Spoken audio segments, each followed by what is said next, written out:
In this world, we are taught to fear pain, to avoid suffering, to chase comfort as if it is the only home we belong to. But what if I told you that pain is not your enemy, that the very moments that break you are often the same moments that awaken something powerful within you? Buddhism doesn't see pain as a punishment, it sees it as a path, a teacher, a doorway.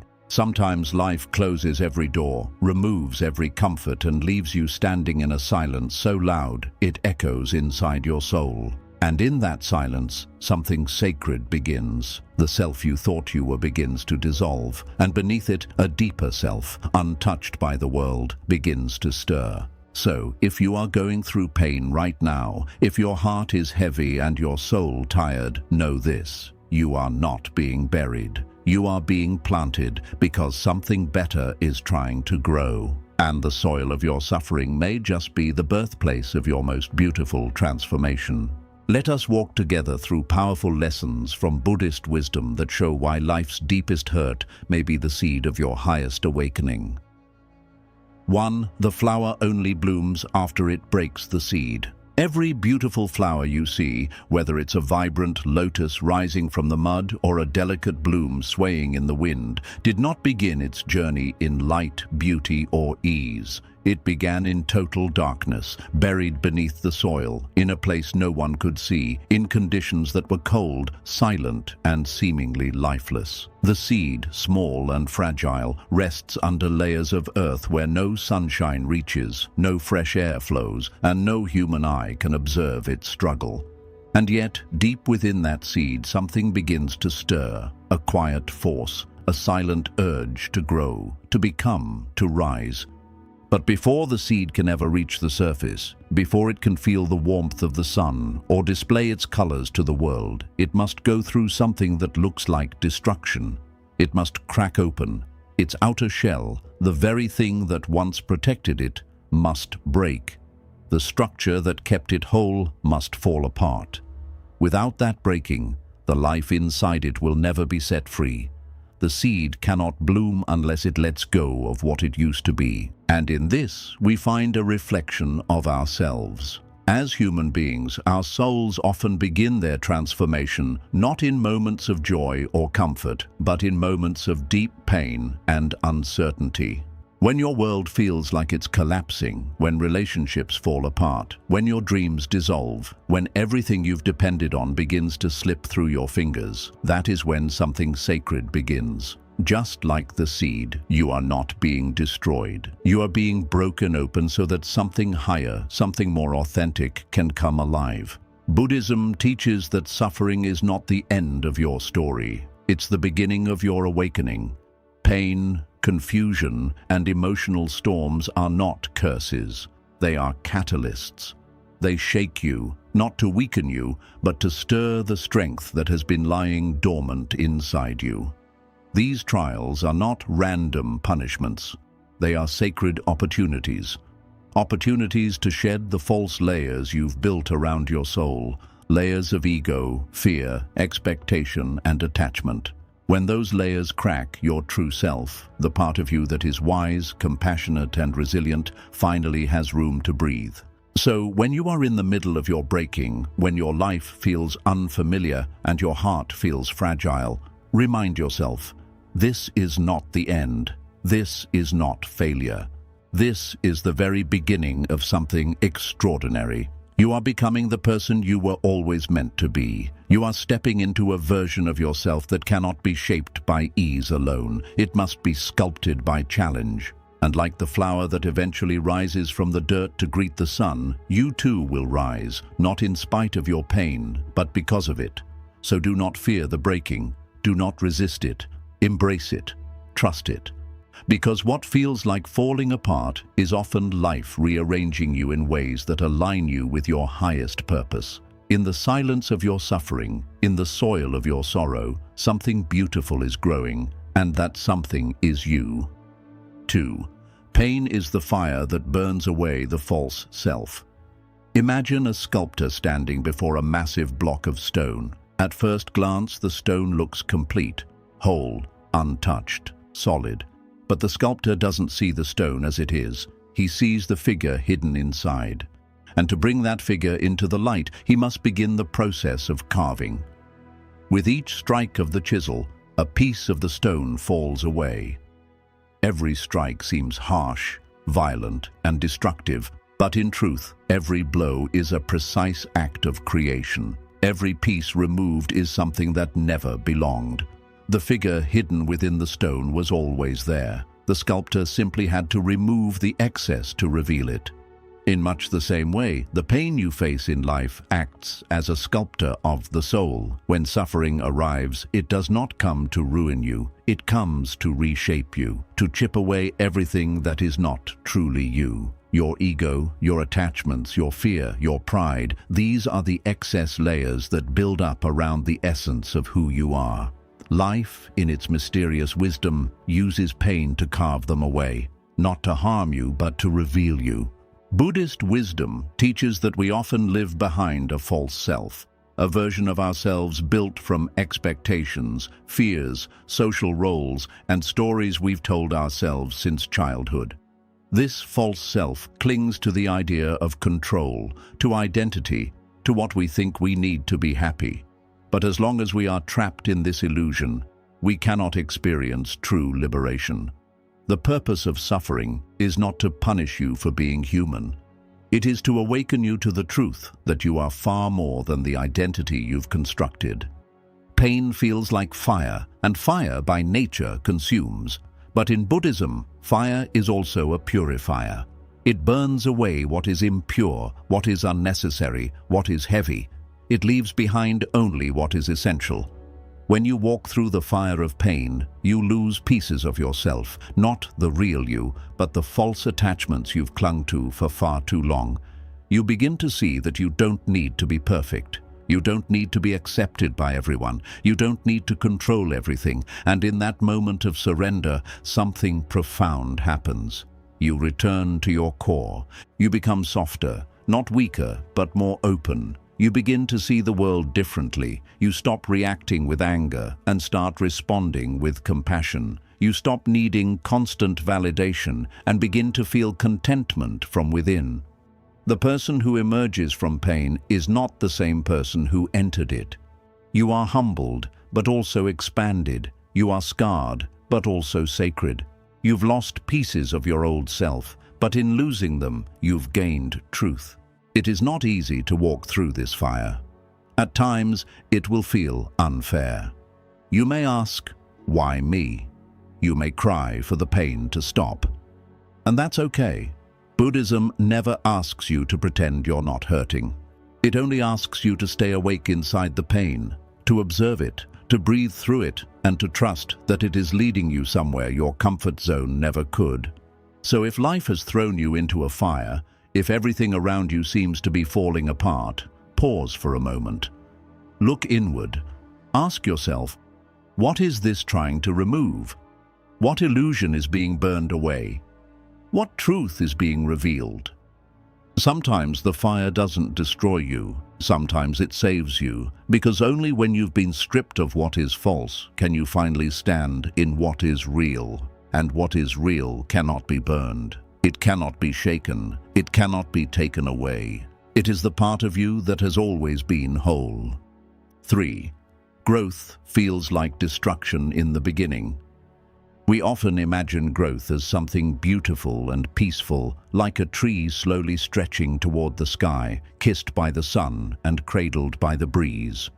We like to believe that personal transformation happens gently through meditation, reflection, or quiet moments of realization. But in truth, real growth, deep, soul-level transformation, almost never arrives like a soft whisper. It arrives like a storm. And when it does, it doesn't ask for permission. It doesn't knock politely. It tears through everything you thought was secure. It shakes the very foundation you were standing on. It removes the things you once clung to for comfort, familiarity, and identity. It leaves you questioning everything, your choices, your beliefs, your place in this world. And in those moments, growth doesn't feel graceful. It feels like destruction. But Buddhism reminds us that destruction is not always a sign of failure. It can also be a sign of renewal. Just as a forest fire, though devastating, clears space for new life to emerge, the breakdowns in our lives clear the path for breakthroughs. When life feels unbearable, when things fall apart without warning, when you are left staring at the ashes of what used to be, you are not being punished. You are being reshaped. You see, the process of awakening often begins with discomfort. We rarely grow when things are easy. Comfort keeps us asleep, wrapped in patterns, routines, and identities that do not challenge us to evolve. It is suffering that stirs us awake. It is pain that calls us to look deeper, to let go of what no longer serves, to question the roles we've been playing, and to begin walking the path of truth, even if it means walking alone. Growth doesn't always look like rising. Sometimes it looks like crumbling. Sometimes it looks like sitting in a room with your heart in pieces, not knowing who you are anymore. Sometimes it means losing the people who once meant the most to you, only to discover that you were clinging to an illusion. Sometimes it means watching your dreams collapse, only to be redirected to a purpose that's far greater than anything you had planned. It's easy to mistake this stage as the end of something, and in a way it is. But endings are sacred in Buddhism. They are not to be feared but honored, because in the philosophy of impermanence, nothing is ever truly lost. Everything is simply changing form. What feels like destruction may actually be the soil being turned, the old roots being pulled to make room for something stronger to grow.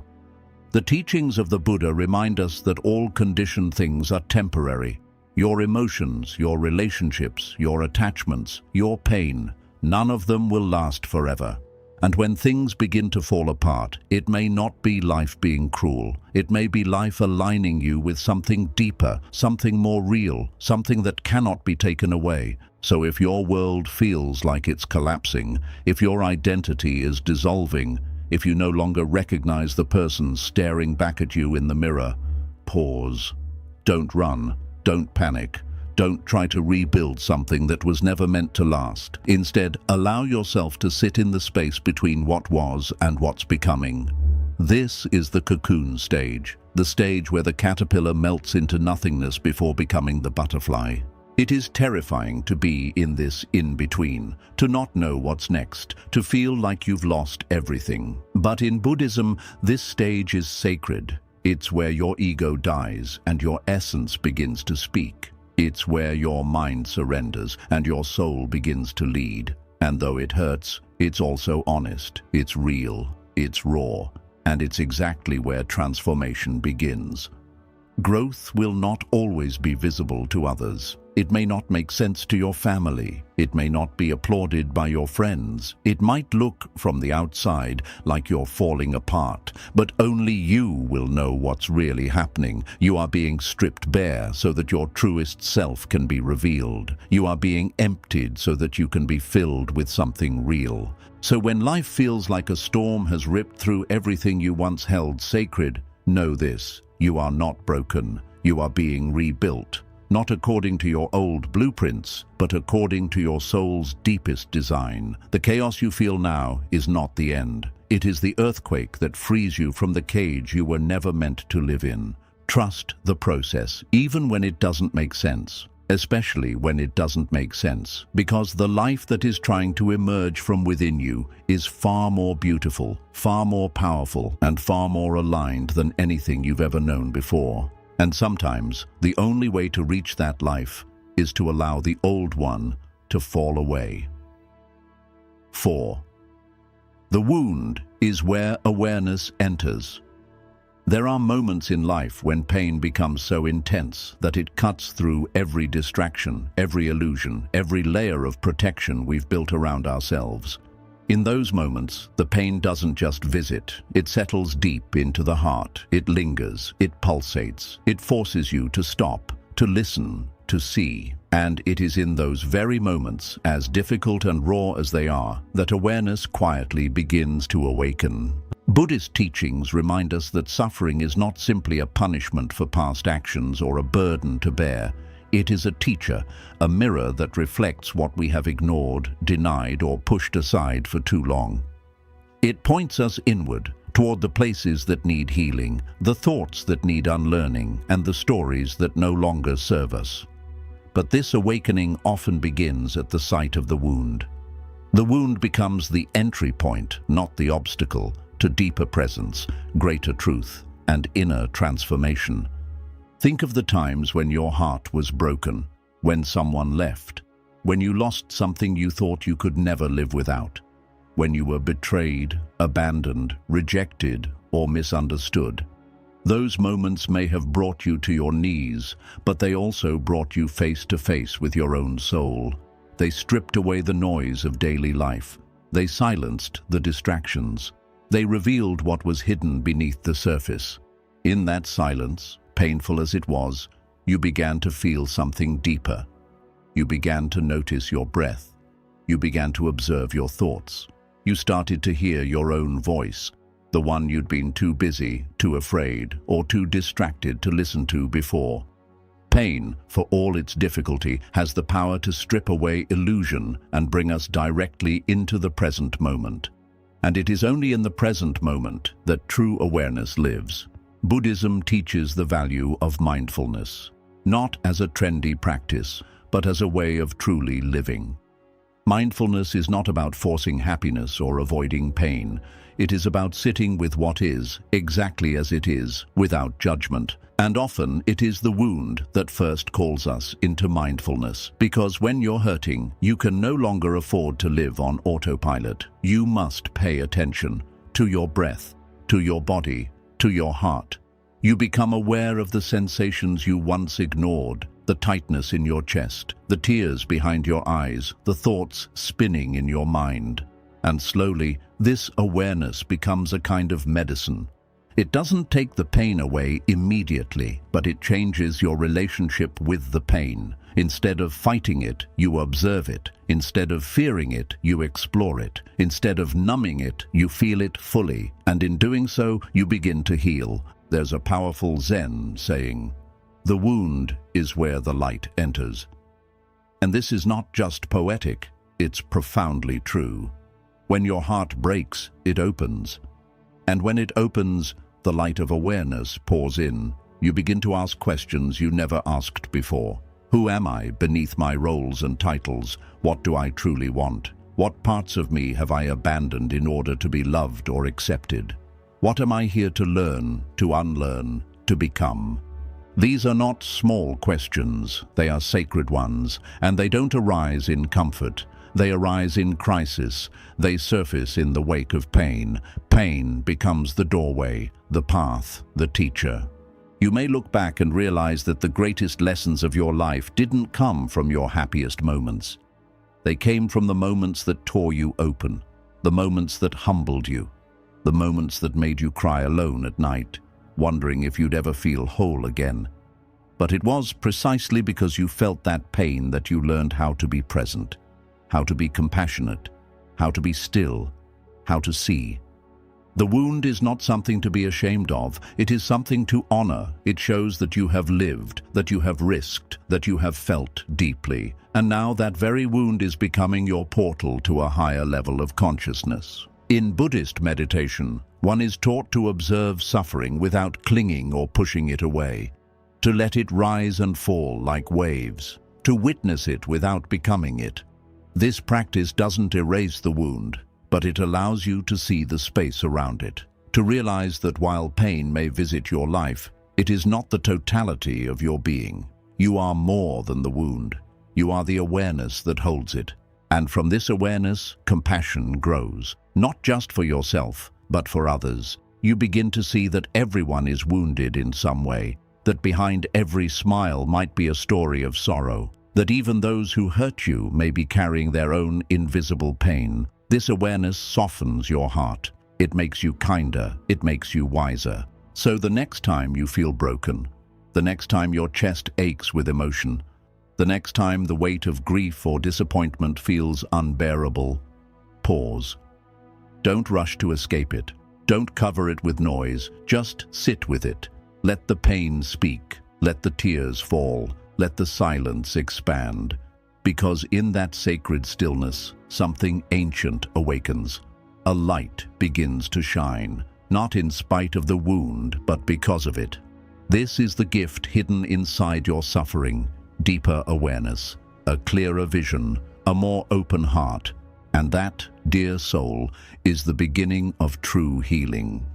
4. The wound is where awareness enters. There comes a moment in life when all the noise begins to fade, not because the world has grown silent, but because something inside you has broken open.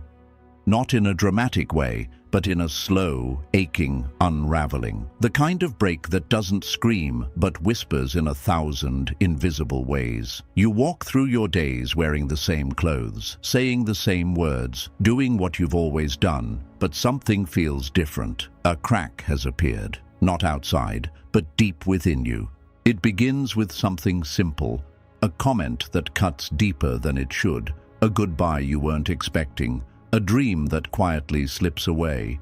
Then, without warning, you're no longer able to pretend that you're fine. You sit in silence, your chest tight, your breath shallow, your thoughts loud and wild. You try to keep moving forward, to function, to perform, but the pain keeps pulling you inward. And it is here, in this very place, that the seed of awareness begins to awaken. Buddhist philosophy teaches that suffering is not an interruption to life's path, it is the path. We are not meant to avoid pain, but to meet it, to face it, to understand it. Because when something within us breaks, it breaks for a reason, and that reason is rarely to destroy, it is to reveal. The wound becomes an invitation, a sacred call to return, not to the world, not to others, but to yourself, to your breath, to your body, to the inner landscape you've neglected for too long. Most of us live much of our lives on the surface. We're caught in habits, in distractions, in constant movement. We fill our time with responsibilities, entertainment, and endless thoughts, not because we're fulfilled, but because we're avoiding the deeper stillness inside, the stillness that might reveal something uncomfortable, something unresolved, something real. But pain doesn't let you stay on the surface. It drags you down. It forces you to stop, to sit, to breathe, to listen. And though it feels merciless, it is, in truth, an act of mercy. It is life's way of saying, you cannot keep living like this. You must come home to yourself. You must see what you've refused to see. The wound becomes the opening. You may find yourself crying not just because something happened, but because something within you is finally being acknowledged. You cry for the parts of you that were silenced, abandoned, dismissed. You cry for the versions of yourself that kept showing up, smiling, pretending, holding it together. You cry because for the first time in a long time, you are truly with yourself, without the mask, without the armor. This is where awareness begins, not in enlightenment retreats or perfect meditation postures, but in the raw, unfiltered presence of your own suffering. Pain is not the opposite of peace. It is often the beginning of it, because it breaks through everything false, everything forced, everything performative, and reveals what's real. In this brokenness, the teachings of Buddhism guide us not to resist, but to remain present. To sit with the wound without judgment, to hold it gently like a crying child who needs no fixing, only to be seen. We begin to notice our thoughts without becoming them. We notice the tightness in our chest, the heaviness in our body, the trembling of our voice. We bring awareness to every sensation, every feeling, every breath. And this awareness does something extraordinary. It softens us, it heals without force. It transforms without demand. There is a Zen proverb that says, "The crack is where the light enters." But the crack is not just physical, it is spiritual. It is emotional. It is the place in you that says, "I can't do this alone anymore." And in that honest surrender, you finally begin to receive the grace that was always waiting for you. Awareness floods in like sunlight through a broken window. You begin to see the patterns that kept you stuck, the fears that ruled your decisions, the stories you told yourself about what you deserved, and in seeing them clearly, you are no longer bound by them. The wound teaches you empathy, not just for others, but for yourself. You stop judging your pain as weakness. You stop calling yourself broken. You begin to understand that to feel deeply is not a flaw. It is a sacred capacity. It is what connects you to every other being who has ever suffered. It is what makes you human. And from this space of raw truth, compassion is born.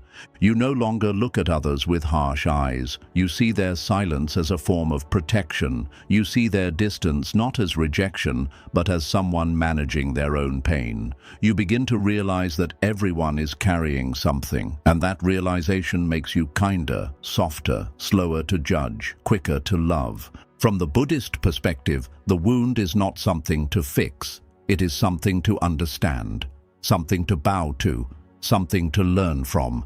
It becomes your teacher, your doorway, your altar. You begin to see that your wound doesn't make you less. It makes you more real, more present, more awake. When you sit in meditation, when you return to the breath, when you notice the thoughts passing like clouds, you realize that the pain is not permanent. It changes, it shifts, it rises and falls. And in the space between those waves, you find something eternal.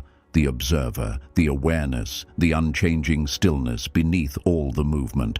And that stillness was always there, waiting, watching, whispering. You just needed the wound to hear it. So the next time you feel broken, the next time grief brings you to your knees, the next time life seems to collapse beneath you, pause. Don't rush to fix it. Don't drown it in noise. Sit with it. Let it speak. Let it weep. Let it breathe. Because beneath the ache, there is awakening, and within the wound, there is wisdom waiting to be found. 5. Letting go hurts because you're still holding on.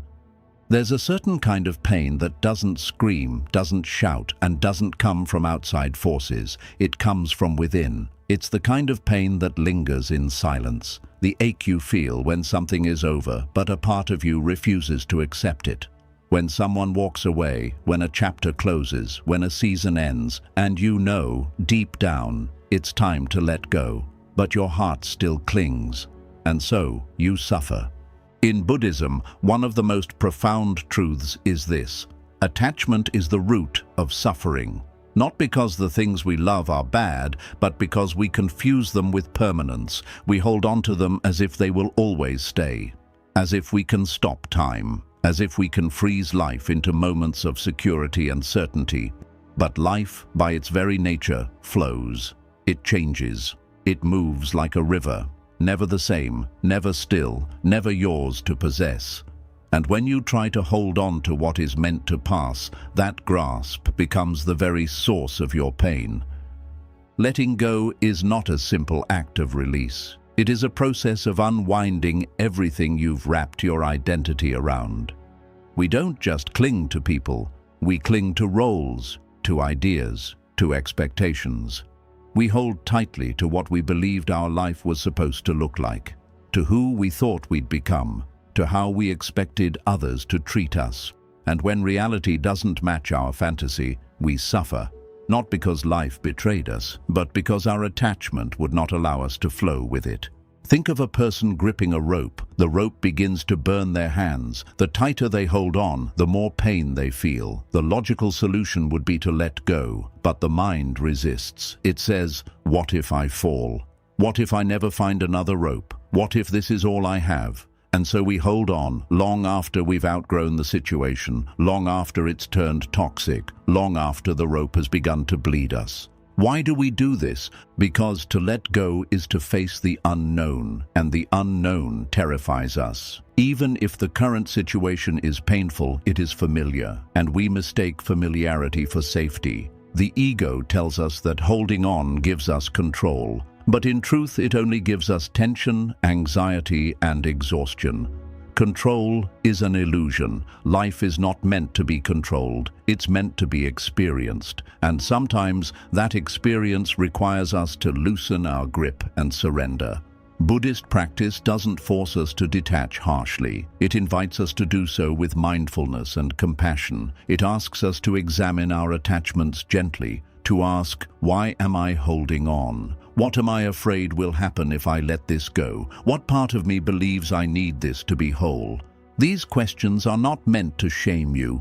They are meant to free you. Because behind every attachment is a belief that you are not enough without that thing, person, or identity. And as long as you believe that, you will always be afraid to let go.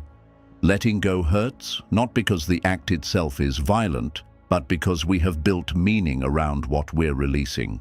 We've made it part of our story.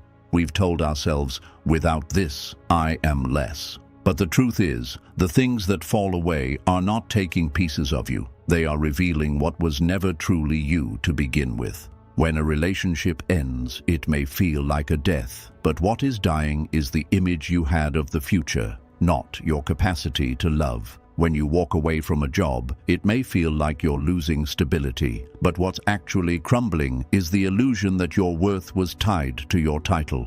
When a dream fades, it may feel like the end of purpose, but what's really happening is a redirection. Life is clearing space for something more aligned, more honest, more you. Buddhism teaches that impermanence is not a curse, it is a gift.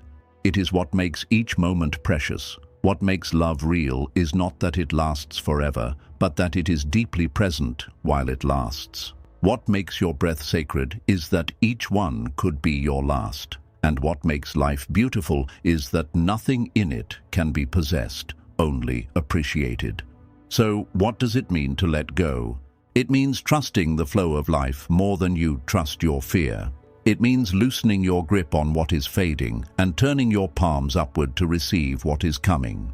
It means releasing the belief that your happiness depends on external things and returning again and again to the truth that peace is always within you, waiting to be uncovered, not added from the outside. Letting go is not forgetting, it is not pretending it didn't matter, it is not rushing to fill the space, it is honoring what was, grieving fully, and then choosing not to be chained by it. It is saying, this hurt me, this changed me, but it will not define me. It is trusting that your heart once cracked can hold light again, that your hands once emptied can be filled again, that your path once lost can be found again. There is a story in the Buddhist tradition of a man crossing a river. He builds a raft to get across. It takes time, effort, patience. When he reaches the other side, he feels grateful. But then he begins to carry the raft on his back, thinking, this helped me once, so I must never leave it behind. As he walks deeper into the forest, the raft becomes heavy. It slows him down. He stumbles beneath its weight. And eventually he realizes the raft served its purpose, but now it must be left behind. So too with the people, experiences, and identities that once served you. They were not mistakes. They were not wasted. They were rafts. And now it may be time to lay them down and continue walking, lighter, freer, more awake. Letting go doesn't mean giving up. It means giving yourself back. It means returning to the present moment, no longer trapped by the weight of yesterday. It means realizing that peace is not found in clinging, but in trusting. Trusting that what is meant for you will never miss you. Trusting that you are strong enough to walk forward, even with an aching heart. Trusting that by letting go, you are not losing. You are making space. Space for healing. Space for growth. Space for something new to bloom. And one day, you'll look back and see that what you let go of was never the end. It was the turning point. The quiet, painful, necessary beginning of a more truthful you. 6. Your breaking point is also your opening point. There are certain moments in life that bring you to your knees, moments that seem to tear through the very fabric of who you thought you were. You wake up one day and realize that what once held you together has unraveled. The relationships you leaned on are no longer there. The path you were walking has vanished. The strength you always counted on feels far away, and the silence inside you is louder than ever. You feel raw, exposed, and uncertain, no longer who you were, but not yet who you're becoming. This is what we often call the breaking point, and in our culture, breaking is often seen as a sign of weakness. We're taught to hold it together, to push through, to pretend we're fine, even when our hearts are screaming. We're told that falling apart means failure, that crying is losing, that uncertainty is shameful. But Buddhism invites us to look at this moment through a different lens. Because in the spiritual path, what feels like breaking is often the moment your ego begins to dissolve and your soul begins to rise. The breaking point is not the end, it is the threshold. It is the place where your old ways no longer work, where the coping mechanisms you once relied on begin to collapse, where your masks no longer fit. And in this uncomfortable, terrifying, and beautifully honest space, you are given a sacred invitation to stop pretending, to stop performing, and to start becoming real. From the Buddhist perspective, this breaking is not a punishment. It is the universe calling you inward. It is life peeling away the outer layers of identity so you can discover the depth of your own being. It is the moment when your attachment to the illusion of control is shattered, not to leave you empty, but to open you to a truth that is far more powerful than anything you could ever construct on your own. Think of a clay pot that has been cracked. In the eyes of the world, it may be seen as damaged, ruined, no longer useful. But in Japanese Zen tradition, there is an art called kintsugi, where broken pottery is repaired using gold. The cracks are not hidden, they are honored. They are highlighted, filled with shimmering light, making the object more beautiful, more unique, and more valuable than before. The break is not the flaw, it is the feature. It tells a story of survival, of transformation, of resilience. So too with the human soul. Your breaking point, the moment you wept uncontrollably, the night you collapsed from exhaustion, the day you admitted you didn't know how to go on, is not something to hide. It is the golden crack in your story, the opening through which awareness, humility, compassion, and deep inner strength begin to enter. It's easy to be calm when life is calm. It's easy to speak of wisdom when nothing is testing you. But it is in the fire that your true nature is revealed. And sometimes it takes the fire to show you what cannot be burned, the stillness that remains when everything else has been stripped away. When you are at your lowest, when you feel like you've hit the bottom of your strength, you begin to see life differently. Your priorities shift. Your definitions of success, love, and happiness begin to evolve. You no longer chase the things that once fascinated you. You begin to crave peace more than praise, simplicity more than status, truth more than attention. This is the gift of breaking. It brings you back to what is real. Buddhist teachings speak of dukkha, the inherent unsatisfactoriness of life when we live from attachment and illusion. And often, our breaking point is the moment when dukkha becomes too loud to ignore, when the false walls we've built around our hearts come crashing down. And though it hurts, sometimes unbearably, it is in that very collapse that we finally begin to awaken.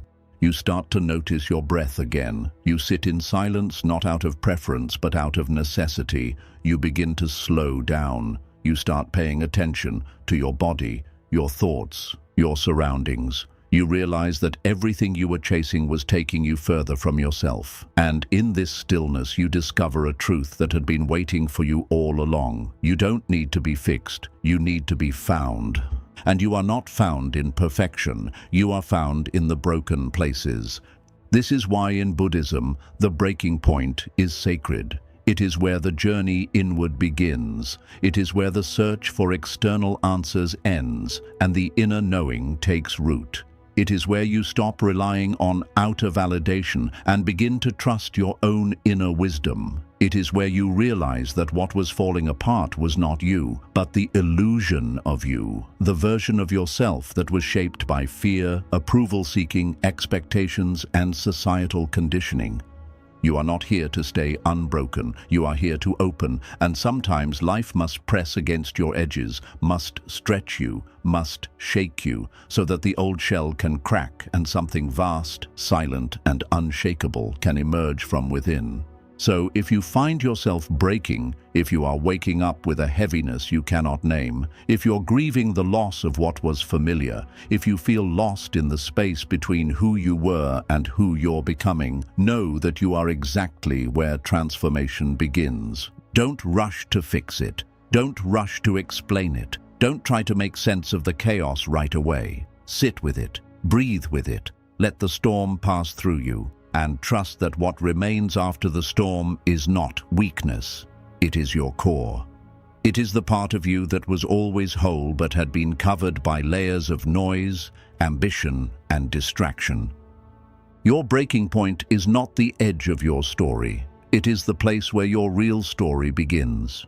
The you that emerges from this will not be the same, but that's not a loss. It's an evolution. You will become more tender, more grounded, more present. You will know how to sit with others in their pain because you have sat with your own. You will carry less judgment, less arrogance, less need to prove. You will walk with a kind of softness that is not weakness, but deep wisdom, a quiet knowing that says, I have broken and I have risen. I am no longer afraid.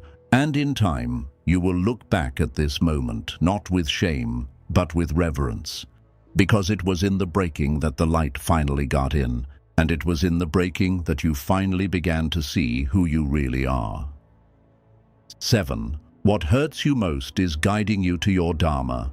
There is a deep and often hidden truth that reveals itself only after we have walked through fire. That the very thing which hurt us the most, the pain that brought us to our lowest point, may also be the pain that leads us to our life's highest purpose. It doesn't seem this way when we are in the midst of suffering, when we are crying into our pillow late at night, when we are sitting alone after loss, when we are staring into a future that suddenly feels empty. It feels cruel, random, and meaningless. But in the quiet wisdom of Buddhist philosophy, we are reminded again and again that nothing arises without cause, and that even the sharpest suffering can be the soil in which the seed of our Dharma, our soul's path, begins to grow.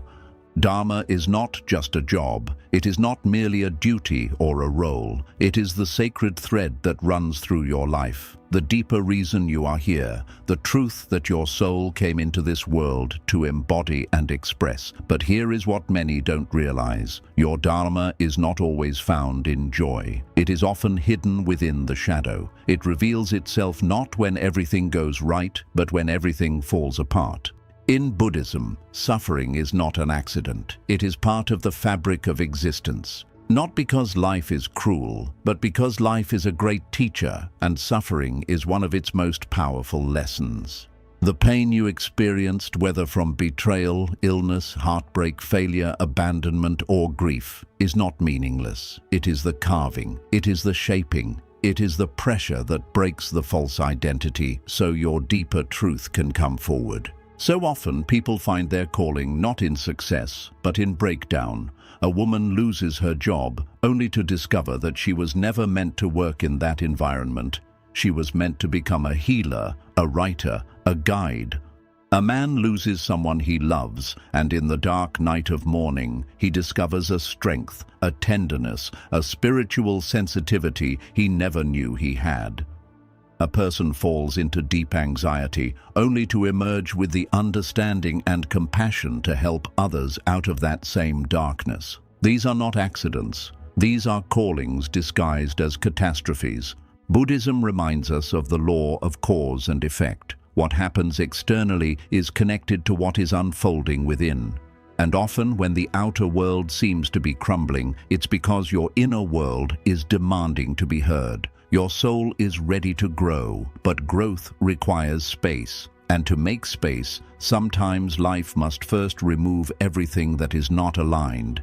This is painful, sometimes excruciating, but it is not punishment. It is realignment. It is life's way of preparing the soil of your being for the seed of Dharma to take root. You may not see the purpose yet. You may not know why you had to go through what you did, but one day you will. You'll look back and see that the most painful chapter of your life was also the most formative. You'll see how that pain shaped your perspective, opened your heart, and gave you the compassion to serve others in a way only you can. You'll see how your suffering made you soft where you used to be harsh, patient where you used to be reactive, wise where you used to be blind. The Buddhist path is not about escaping suffering, it is about transforming it. Pain is not something to run from, it is something to sit with, to breathe through, and to learn from. It is the fire that refines you, the silence that awakens you, the teacher that shows you the truth of impermanence, non-attachment, and the reality of change. When you accept that your Dharma might be born through your most difficult experiences, everything begins to shift. You stop asking, "Why me?" and begin asking, "What is this trying to show me?" You stop seeing yourself as a victim of life and begin to see yourself as a student of life. And every wound becomes a teacher, every scar becomes a map, every fall becomes a gateway to a deeper level of authenticity. Your Dharma is not about perfection, it is about truth. It is about living in such a way that your inner life and outer actions are aligned, and that alignment often comes from contrast. You know what it means to speak truth because you've felt the pain of silence. You know how to hold someone in their grief because you've sat in your own. You know the value of kindness because you've been wounded by cruelty. And now those experiences are not just memories, they are fuel. They are the light you carry into the world. No one else has walked your exact path. No one else has felt exactly what you've felt. That makes you not just unique, but necessary. Because someone, somewhere, is going through something you've already survived. Someone is standing at the edge, wondering if they can go on. And you, yes, you, may be the quiet presence, the soft voice, the gentle reminder that helps them rise.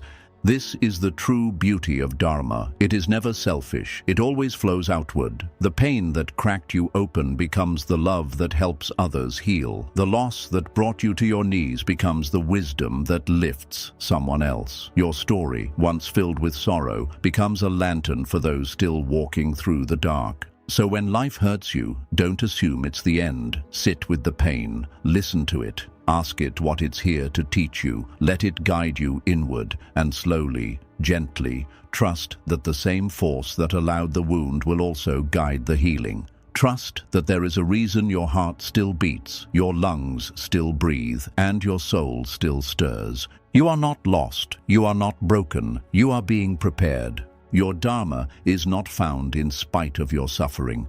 It is born through it. It is shaped by it. And it is waiting patiently within you to be lived. 8. Pain awakens the compassion you didn't know you had. We often think of pain as something to escape, to survive, to forget. When suffering arrives, our first instinct is usually to resist it, numb it, deny it, or run from it. We reach for distractions. We bury ourselves in busyness. We search for answers, for comfort, for something, anything that will make it stop. Because pain feels unfair, it feels heavy, suffocating, and lonely. And yet, buried inside that very suffering, there is a seed. A seed that, when allowed to open, gives birth to something far greater than mere survival. It gives birth to compassion, not the kind of compassion that is taught in books or preached in sermons, not the kind that is shared as a polite phrase or gesture, but a compassion that grows slowly, organically, from the soil of your own brokenness, a compassion that has nothing to prove, nothing to perform, a compassion that sees through the illusions, feels the invisible weight others carry, and whispers softly, "I understand." In Buddhist philosophy, pain is not just a consequence of life, it is an essential part of awakening. The first noble truth teaches that suffering, dukkha, is inevitable in this human existence. We suffer through loss, illness, disappointment, change, and eventually death. But this truth is not meant to make us feel helpless. It is meant to make us aware, to show us that within the shared experience of suffering lies the common ground of our humanity, and this is where compassion begins. Before you were hurt, you may have walked through the world focused on your goals, your plans, your identity. Perhaps you judged others easily. Perhaps you looked away from pain.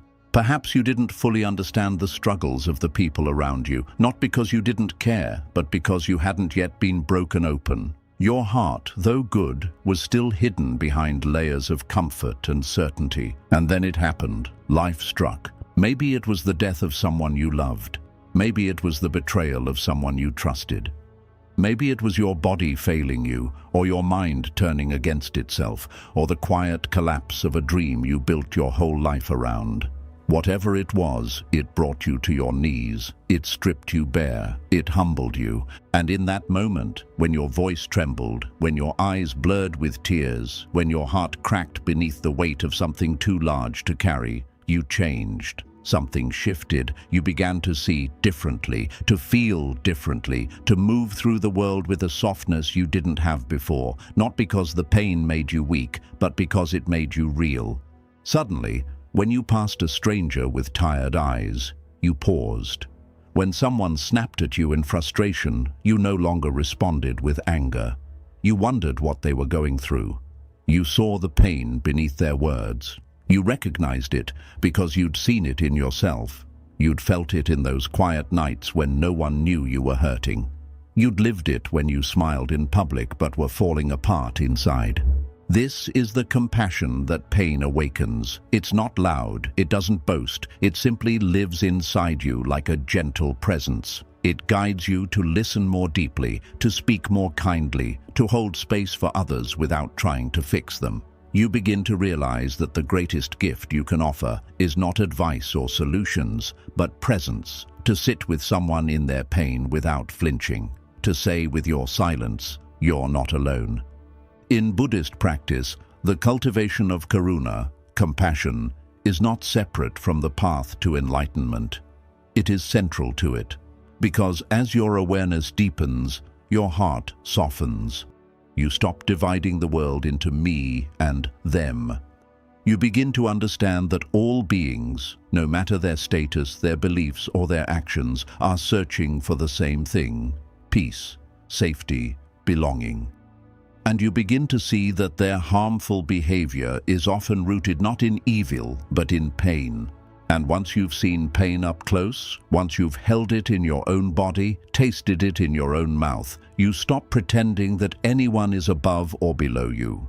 You stop seeing people through the lens of superiority or inferiority. You see them simply as fellow travelers, each carrying their invisible burdens. And this vision changes everything. It changes how you speak. You become slower to criticize, quicker to understand. It changes how you love. You no longer demand perfection. You love people for who they are, not for who they were supposed to be. It changes how you forgive. You stop holding grudges like weapons. You realize that freeing others is also freeing yourself.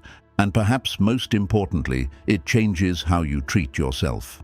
Because the first place your compassion must reach is inward. After suffering, many people turn against themselves. They blame themselves for what happened. They shame themselves for not healing faster. They compare their wounds to others and feel weak for still hurting. But true compassion says, there is no timeline for healing. There is no shame in pain. There is only space. Space to feel, to breathe, to mend, and to begin again.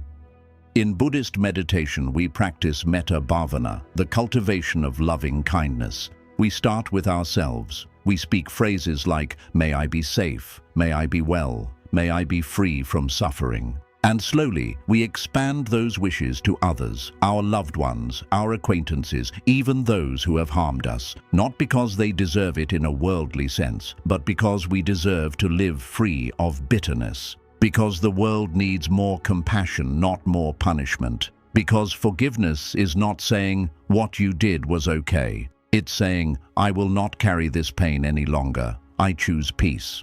When you live from this space of awakened compassion, you move through the world differently. You begin to sense the silent stories behind people's eyes. You begin to listen not just to what someone says, but to what they mean. You begin to see that the loudest people are often the loneliest, that the angriest people are often the most afraid, that everyone in some way is fighting a battle they cannot name. And you don't need to fix them, you only need to see them, to witness their humanity without judgment, to hold space for their complexity, to offer the kind of compassion that says, "I've been there too." This is the kind of world suffering prepares you for, not a world of performance and perfection, but a world of tenderness, a world where we stop chasing approval and begin offering understanding. A world where we stop seeing people as broken and start seeing them as becoming. A world where every wound, every tear, every sleepless night is not wasted, but woven into something sacred. So if you are in pain right now, if life has stripped you bare, if you feel hollow, if your heart feels like a shattered mirror, please pause. Do not rush to rebuild. Do not harden yourself. Let the pain do its sacred work. Let it soften you. Let it humble you. Let it awaken a love within you that is bigger than your fear. You are not being punished. You are being opened. Because sometimes it is only through breaking that the heart learns how to stay open, and sometimes it is only through pain that the soul learns how to truly love. Not the love that clings, not the love that demands, but the love that sees, the love that stays, the love that says, "I understand." 9. The peace you seek isn't found, it's remembered. There is a longing that lives quietly in every human heart, a longing that's difficult to name, even harder to explain. It hums beneath our conversations, our relationships, our work, our ambition. It calls to us when we are alone, in the quiet hours of the night. It follows us even into success, even into love, even into comfort. It's the silent ache beneath our search for more, a deep yearning for peace. And so we spend much of our lives searching for the place where this ache will finally go quiet, searching for the person, the job, the circumstance, the belief, or the spiritual experience that will finally complete the puzzle we've been carrying inside. We move from one achievement to another, from one city to another, from one version of ourselves to another. Each time we whisper, maybe this is it. Maybe this is where I'll finally feel whole. But Buddhism, in its quiet wisdom, invites us to consider something radical, that peace is not something we need to find out there. It is not hidden in the next achievement, relationship, or revelation. It is not located in a temple or locked inside a book or granted by a teacher. It is not something you stumble upon one day when all the stars align and your suffering magically ends. The peace you are seeking is already within you. And the journey is not about finding it, it's about remembering. You see, there was a time before the world placed its weight upon your shoulders, before you learned to doubt yourself, before you were told who you should be, when you lived in harmony with your own being. As a child, you didn't question your worth. You didn't carry regret from the past or anxiety about the future. You cried when you were hurt. You laughed when you were joyful. You moved with the rhythm of the present moment. You were at peace, not because you had all the answers, but because you hadn't yet been convinced to question the truth of who you were. That peace is still there. It never left you. It became buried, yes, beneath layers of identity, fear, trauma, expectation. But it is not gone. It is not lost. It is waiting. Waiting in the quiet. Waiting beneath your thoughts. Waiting beneath your striving, your stories, your spiritual seeking. In Buddhist meditation, we are not trying to escape the mind.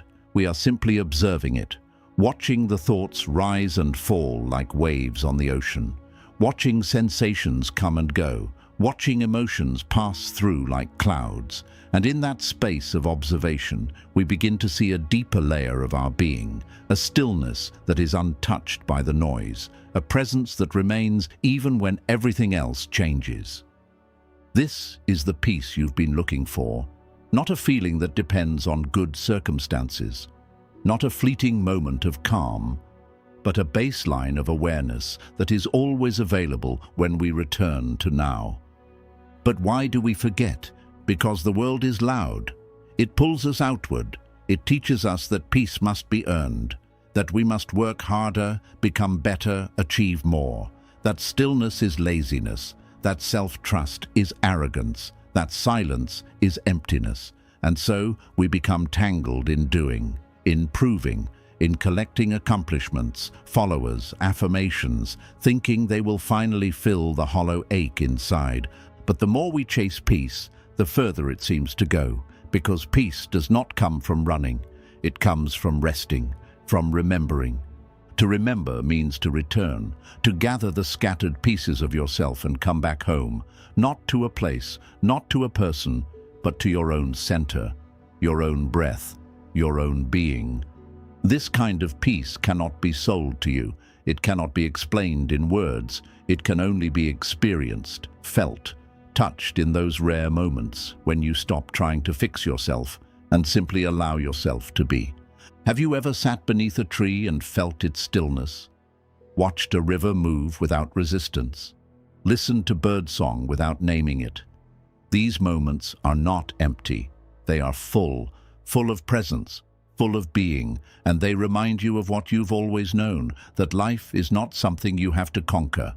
It is something you are invited to experience, one breath at a time. But how do we return to this peace when life is hard, when grief wraps itself around your chest, when anxiety pounds against your ribs, when loss has left you shattered? This is where the Buddhist path becomes both gentle and powerful. It doesn't tell you to escape your pain. It tells you to be with it, not as an enemy, but as a messenger. Because even in pain, there is stillness underneath. Even in fear, there is awareness. Even in chaos, there is breath. To practice peace is not to eliminate difficulty. It is to meet difficulty with presence, to feel the storm and still remain rooted, to cry and still feel your breath, to fall apart and still know that somewhere inside nothing is broken. This doesn't happen all at once. It happens gradually, in the small sacred moments, when you close your eyes and breathe deeply, when you place a hand on your heart and whisper, "I am here," when you choose to listen instead of react, when you walk slowly, eat mindfully, speak with intention. Every time you choose to be present, you strengthen your connection to that inner stillness. And the more you remember, the easier it becomes.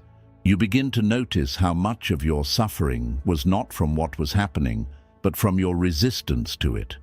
How many of your wounds came not just from pain, but from believing that pain meant you were broken? How much of your anxiety came not from the future, but from your inability to sit with what was already here? You begin to unlearn the lies, that peace is earned, that you must prove your worth, that you must become someone else before you can rest. And in this unlearning, you return to the breath, you return to the body, you return to the silence that holds you, and you discover that peace is not something fragile, dependent on everything going right. It is something solid, foundational, the very ground of your being.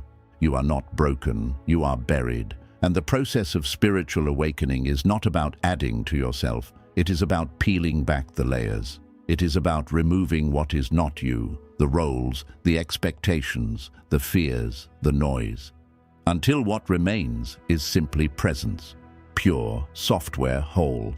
This is the gift of remembering, and it is available in every moment. When you wash the dishes with full attention, when you look into a child's eyes without distraction, when you forgive yourself for not knowing better, when you sit under the sky and let it speak to you, when you listen, truly listen to your own heartbeat. You don't have to go far, you don't have to do more, you don't have to wait for life to be perfect. You only have to return, again and again, and in that return you will remember what the world tried to make you forget, that you are already enough, that you are already whole, that the peace you seek isn't something to chase. It is something that has been waiting for you patiently in the stillness of your own heart. Healing isn't a straight line, it's a sacred spiral. There is a quiet disappointment that often follows the first steps of healing. It's not something people talk about much. You do the inner work, you sit in meditation, you journal, reflect, forgive. You have a breakthrough, you feel light, you feel awakened, you tell yourself, "I'm finally free," and then, out of nowhere, the pain comes back. a familiar sadness returns. An old fear resurfaces. A wound you thought had closed begins to sting again. And you start to wonder, did I go backwards? Am I broken again?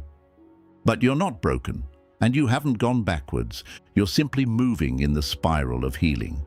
Unlike what we're taught, healing is not a straight road with clear mile markers and predictable turns. It doesn't go from pain to peace in a neat one-way direction. It's not a staircase where each step upward means you're closer to some final finish line. It's not a checklist where, once you've cried enough, or journaled enough, or meditated enough, you never hurt again. Healing is not linear. It's cyclical. It's layered. It's alive. In Buddhist understanding, all things arise, change, and dissolve, including pain, including progress, including the versions of ourselves that we thought were healed. What we often interpret as regression is not failure. It is life inviting us deeper, to meet ourselves again, at a new level, with a new heart. Picture a spiral. It moves forward, yes, but it also circles around. You return to the same emotional places, but not as the same person. You revisit the grief, but now with more gentleness. You touch the memory again, but now with more wisdom. You encounter the fear, but now you have tools you didn't have before. It feels familiar, but it is not the same. You are not the same. This spiral is sacred. It teaches you that healing is not about erasing the past. It's about learning how to live in right relationship with it. Your wounds may not vanish, but your response to them transforms. Where you once reacted with shame, you now respond with compassion. Where you once fought to suppress the emotion, you now have the courage to sit beside it in silence. Where you once identified completely with your pain, you now recognize it as a visitor, not a definition of who you are. But because we live in a world obsessed with outcomes and appearances, we are conditioned to believe that healing should look like constant progress, that we should always be getting better, happier, healthier. And when we don't, we feel like imposters, like we've failed at healing, like our sadness means we weren't strong enough. But in Buddhism, the goal is not perfection, it is awareness. And awareness doesn't always feel good. Sometimes it feels like grief. Sometimes it feels like exhaustion. Sometimes it feels like being lost all over again. And yet, it is still healing, even when it hurts, especially when it hurts. Because healing isn't just about removing pain, it's about becoming someone who can hold pain with presence, someone who doesn't collapse under it, someone who doesn't run from it, someone who can say, I see you, I feel you, and I am still here.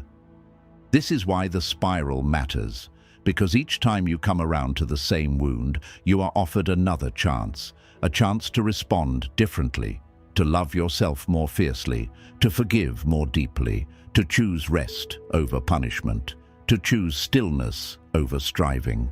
And every time you do, the spiral expands, your capacity grows, your inner space becomes wider, and the wound, though it may still ache, loses its control over your life. In Buddhist teachings, we speak often of samsara, the cycle of suffering that repeats over lifetimes. But even within one lifetime, samsara unfolds in small loops. We find ourselves caught in patterns, in habits, in familiar emotional storms. But each loop carries the possibility of liberation, and the key to breaking free is not in rushing to escape, but in turning toward the experience with mindful compassion. So when old pain returns, pause. Don't say, I'm broken again. Say, this is part of the spiral. When the tears come, let them. Not because you've gone backwards, but because a deeper layer has surfaced. Something is ready to be seen, to be felt, to be held, to be released, not through force, but through presence. You may wonder, when will I be fully healed? But the question itself arises from a misunderstanding.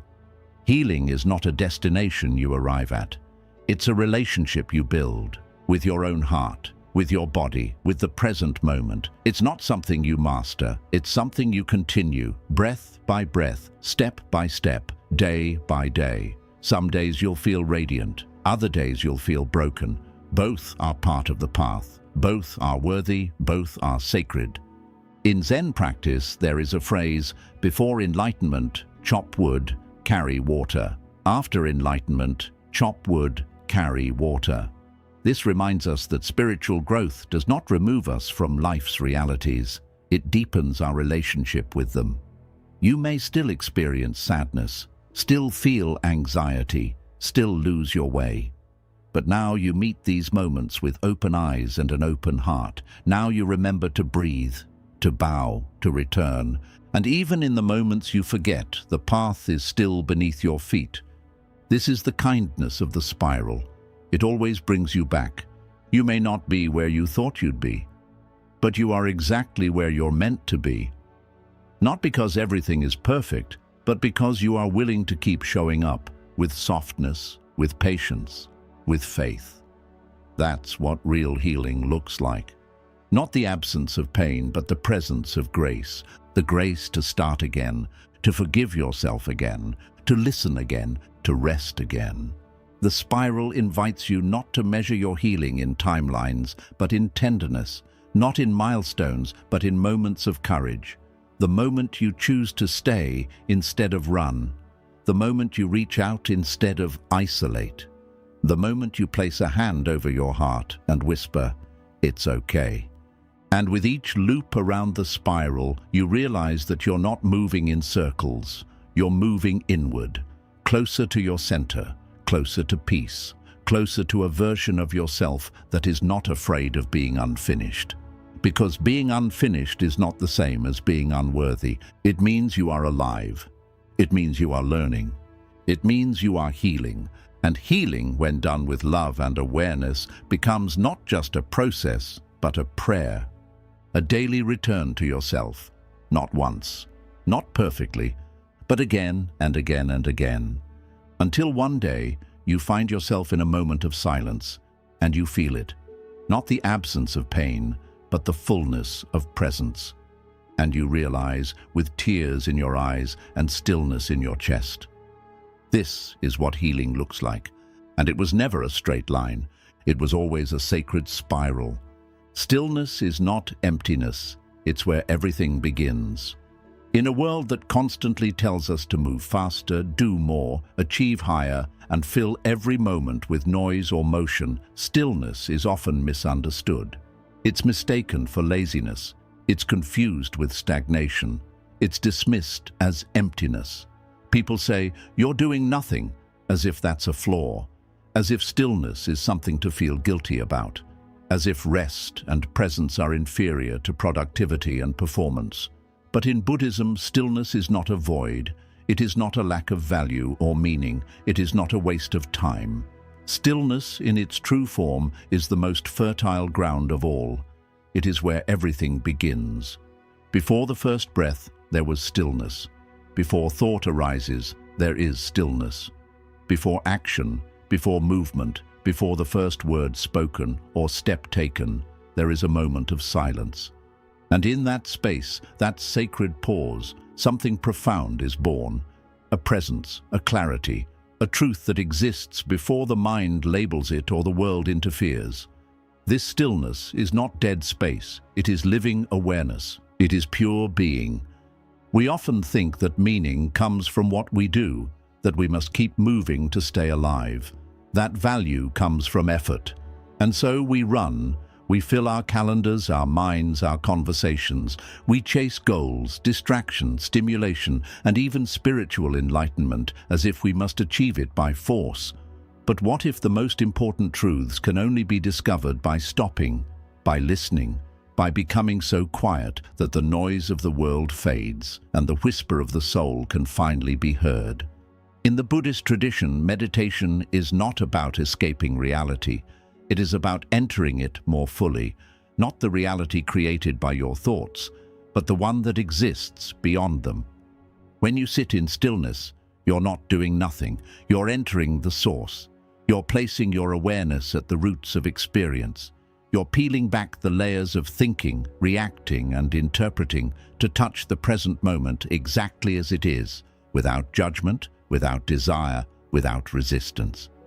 And in that space, something miraculous happens. You realize that peace is not something you must build or buy or beg for. It's already here, underneath the stress, beneath the endless mental noise. Behind the roles you play and the masks you wear, there is this quiet, unshakable presence. It watches, it waits, it breathes through you even when you forget it's there. Stillness is where you remember who you are before the world told you who to be. But to access this stillness is not always easy. The first time you sit in silence, your mind may scream. Thoughts will rush in, memories, worries, fantasies, regrets. Your body may twitch, your chest may tighten, you may feel restless, irritated, even afraid. And this is normal because we've been trained to fill the silence. To avoid it, we fear what we might find in stillness, our unresolved grief, our unmet needs, our insecurities, our shadow selves. But stillness is not your enemy. It is your mirror, and it reflects back what has always been inside of you, waiting to be held. Think of a lake. When the surface is disturbed by wind, by movement, by falling debris, it becomes cloudy, agitated.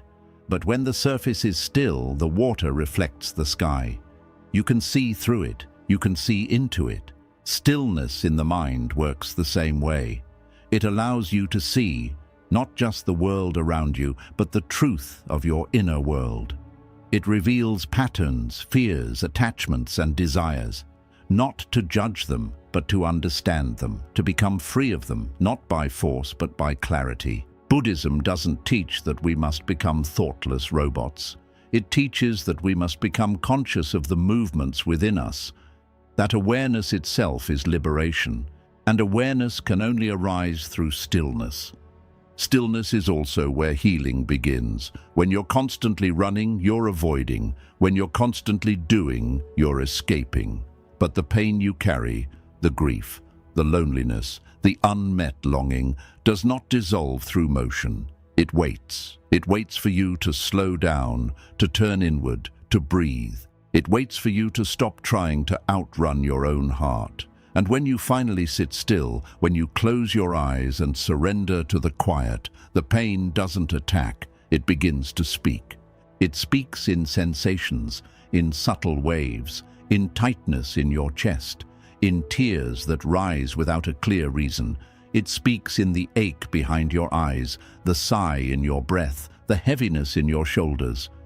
And as you sit with it, not analyzing, not fixing, just witnessing, it begins to unfold, like a child who just wanted to be held, like an old friend returning after years of silence, like truth gently rising to the surface. This is the sacred medicine of stillness.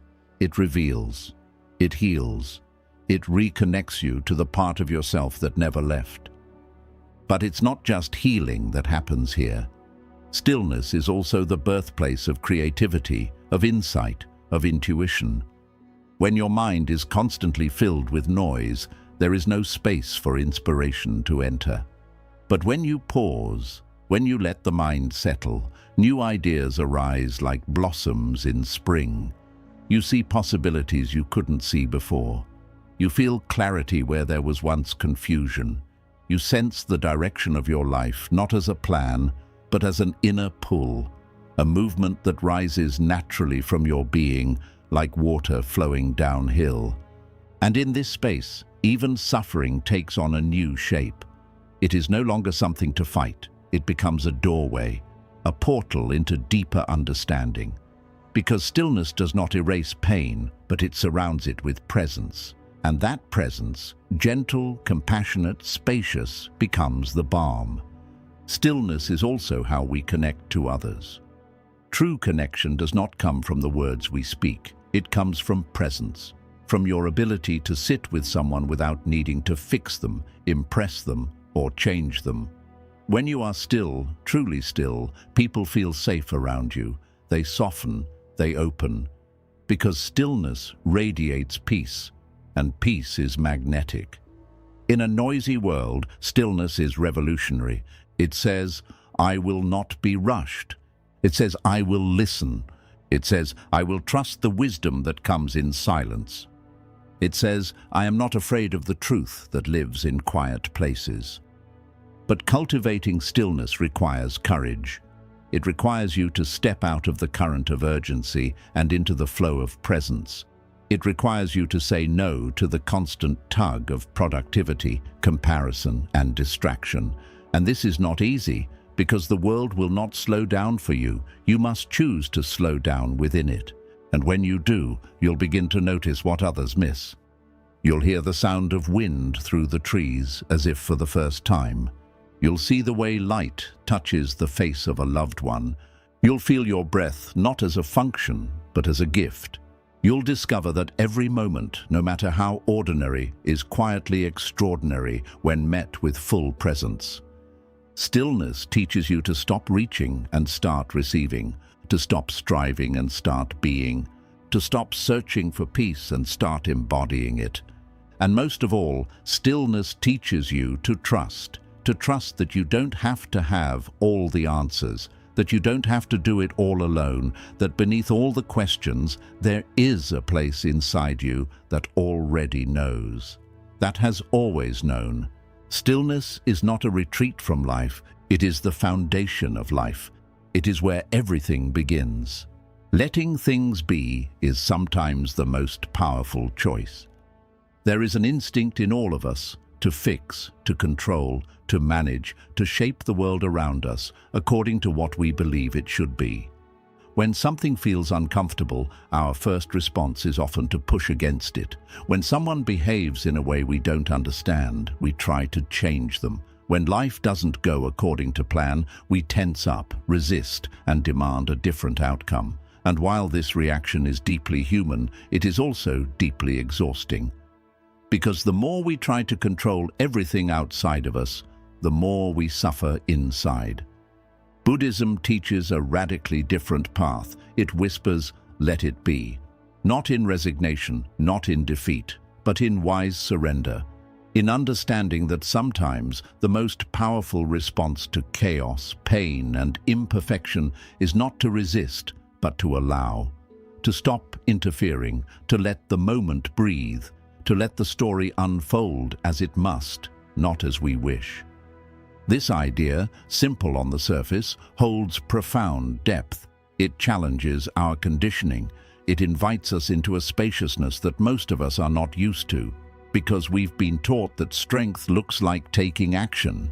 That peace is something we must create through force. That healing is always about doing something, but letting things be is not the same as doing nothing. It is the quiet, grounded strength of choosing to sit with what is, without panic, without manipulation, without demand. Letting things be doesn't mean you stop caring. It means you stop clinging. It means you stop trying to force your timing on the universe. It means you stop demanding that people be ready before they are. It means you stop turning every moment into a battle to be won, and instead you begin to soften, to trust, to breathe into the present with all its messiness and mystery. In Buddhist philosophy, non-attachment is not about being indifferent. It's about being deeply engaged without being entangled.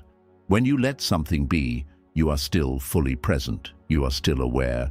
You are still feeling, but you are no longer grasping. You are no longer reacting from fear. You are responding from a place of clarity, of compassion, of wisdom. This is not weakness. This is power, the kind of power that does not scream, the kind of power that does not dominate, the kind of power that holds space for life to move in its own way, in its own time.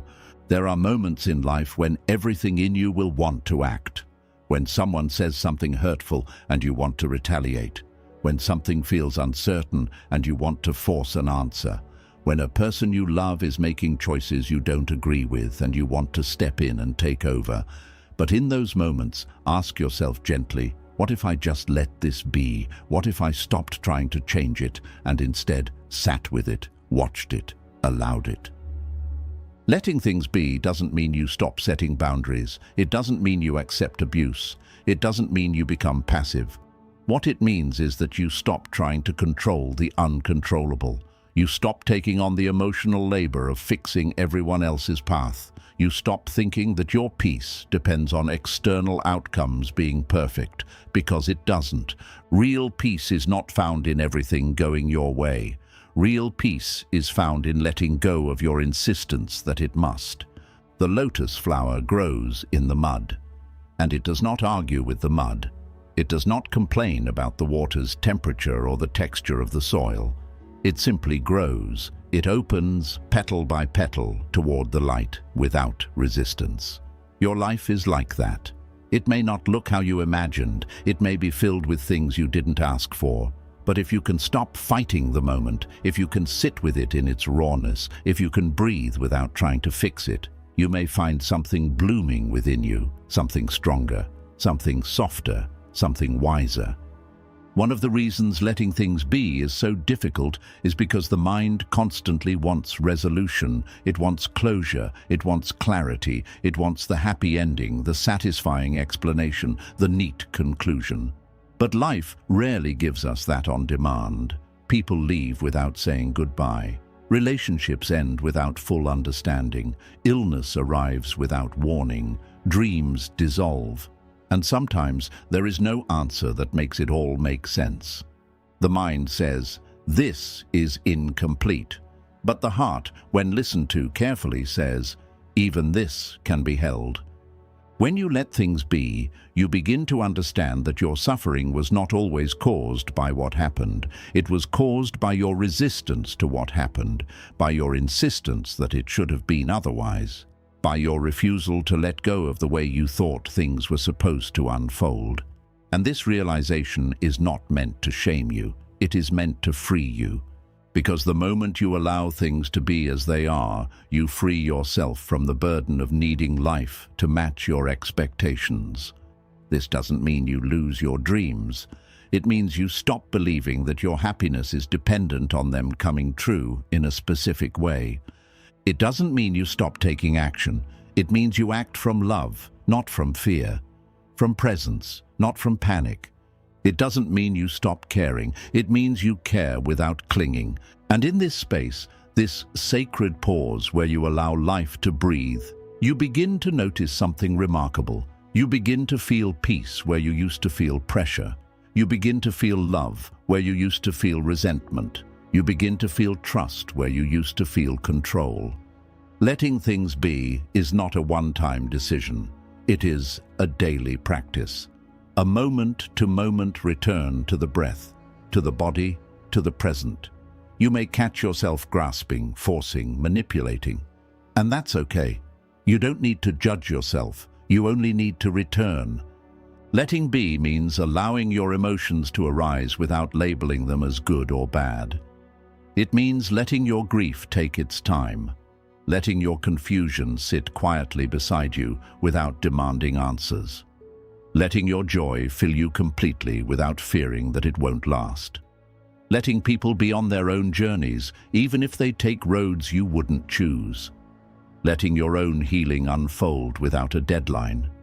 Letting the past be the past. Letting the future come in its own time. Letting the present be enough. This kind of surrender is not dramatic. It is subtle. It's a softening in the belly, a loosening in the chest, a breath that doesn't rush, a moment where you stop trying to carry what was never yours to hold. There is a Zen proverb that says, sitting quietly, doing nothing, spring comes, and the grass grows by itself. It sounds simple, even naive, but it contains a deep truth. Some things in life are not meant to be forced. Some healing happens only when we stop interfering. Some answers come only in stillness. Some love can only grow in freedom. So ask yourself gently, where am I trying too hard to fix what isn't mine to fix? Where am I clinging to control, thinking that it will bring peace? What would happen if I just let it be, for now, just for a moment, and trusted that life is still unfolding, even if I don't understand how? Letting things be is not giving up, it is giving over. Giving over the burden of needing to know. Giving over the exhausting responsibility of managing every outcome. giving over the illusion that you are in charge of how everything turns out. And in that giving over, something sacred begins. You feel the earth beneath you. You feel your breath rising and falling. You feel the presence of the moment, not perfect, but alive. And you remember, not through thought, but through experience, that this moment, just as it is enough. Let it be, and let yourself be. Because sometimes the most powerful choice is not to change the moment, but to change the way you hold it. Freedom begins the moment you stop needing to be understood. There is a deep longing that lives quietly inside most of us, a desire that feels so familiar we rarely question its origin. The desire to be seen, to be heard, to be understood. Not for who we pretend to be, not for the image we project, but for who we truly are beneath the surface. Our emotions, our hopes, our wounds, our silence, our intentions. We want someone to look at us and say, "I see you, I get you, I understand." And when that happens, even for a brief moment, it feels like a miracle. A kind of relief floods the body. We soften, we open, we feel safe, we feel real, we feel like we belong. But what happens when that moment doesn't come? What happens when the people we love most misunderstand our silence? When our efforts are misinterpreted? When our story is twisted or unseen? When our truth is dismissed? When we try to explain, to share, to reach out, only to be met with judgment, distance, or confusion? The pain of being misunderstood cuts deep, not just because we weren't heard, but because it triggers a deeper fear that we might be unworthy of being known, that maybe our truth doesn't matter, that maybe, in all our attempts to be honest, open and loving, we've only made things worse. And so we shrink, we retreat, or we try harder, we over-explain, we overthink. We contort ourselves to fit into someone else's understanding. But the harder we try to be understood by everyone, the further we drift from ourselves. Buddhist wisdom teaches us a very different lesson, one that offers both relief and challenge. That freedom begins the moment you stop needing to be understood. This teaching is not cold. It is not a dismissal of human connection. It does not say that understanding is meaningless or that love should be indifferent. What it does say is that your liberation cannot be built on something so fragile, so inconsistent, and so impermanent as the approval or comprehension of others. It says that your inner peace must not depend on how well others see you, because even the kindest people will sometimes miss you. Even the most loving souls may not be able to hold the full truth of your experience. And that is okay, because the path of true peace is not paved by being understood by others. It is paved by understanding yourself. To walk the spiritual path means learning how to stand inside your own truth, even when no one else recognizes it. It means holding your heart with tenderness, even when others minimize your pain. It means continuing to love, to speak gently, to move with integrity, even when others misunderstand your silence, your boundaries, your distance, or your choices. This is not easy, especially when the misunderstanding comes from those closest to us, from family, from friends, from people we've opened our hearts to. When we are misread by strangers, we can brush it off.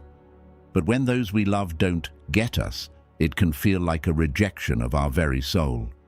But Buddhism teaches us that clinging, even to understanding, creates suffering. The desire to be seen is natural, but the attachment to being understood by everyone is a trap. Because no one, no matter how wise or loving, can fully understand what it means to be you. Only you have lived inside your body every day of your life. Only you have felt every breath, every heartbeat, every tremor of fear and flicker of joy. Only you have walked with your particular memories, your exact doubts, your private dreams. So how could anyone else fully see what you see?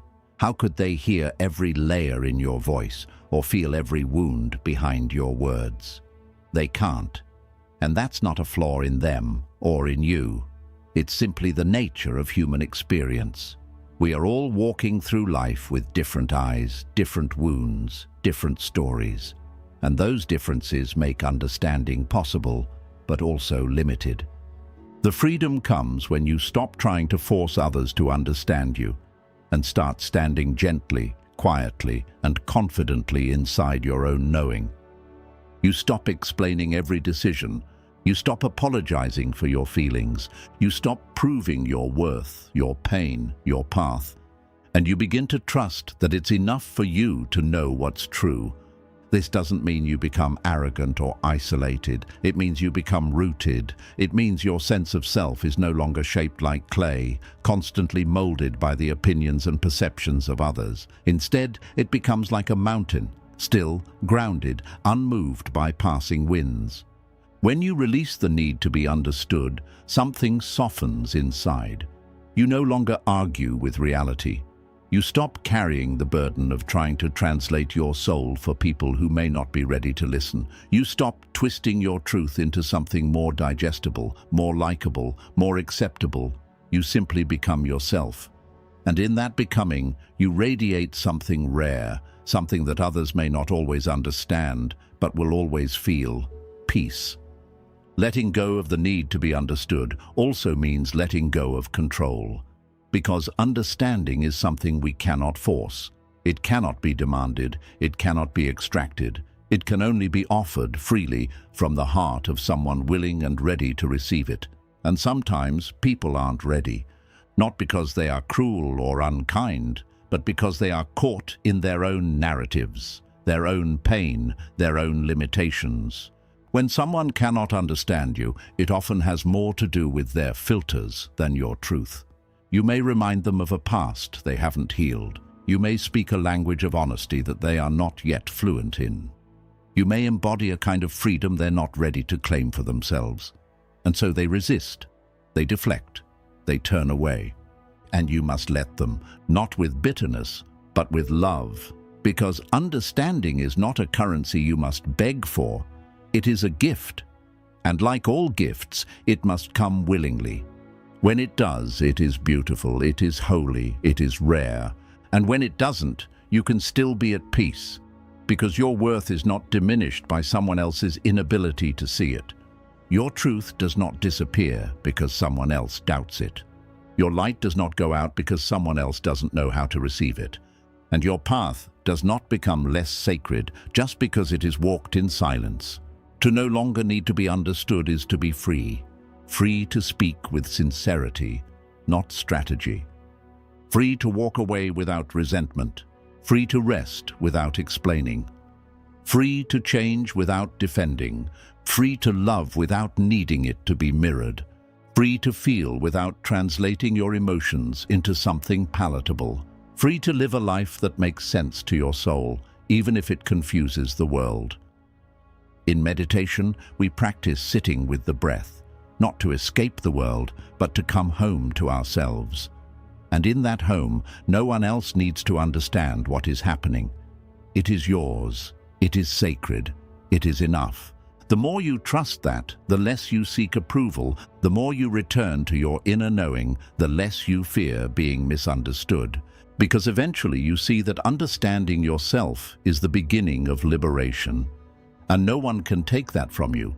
You carry your peace not in words, but in presence. Not in validation, but in stillness. Not in being seen, but in seeing yourself clearly. And that clarity, that quiet knowing, is freedom. You are not lost, you are just becoming. There will be seasons in your life when everything familiar seems to slip through your fingers. You wake up one day and the person in the mirror no longer looks like who you used to be. The dreams that once lit your path now feel distant, hazy, almost foreign.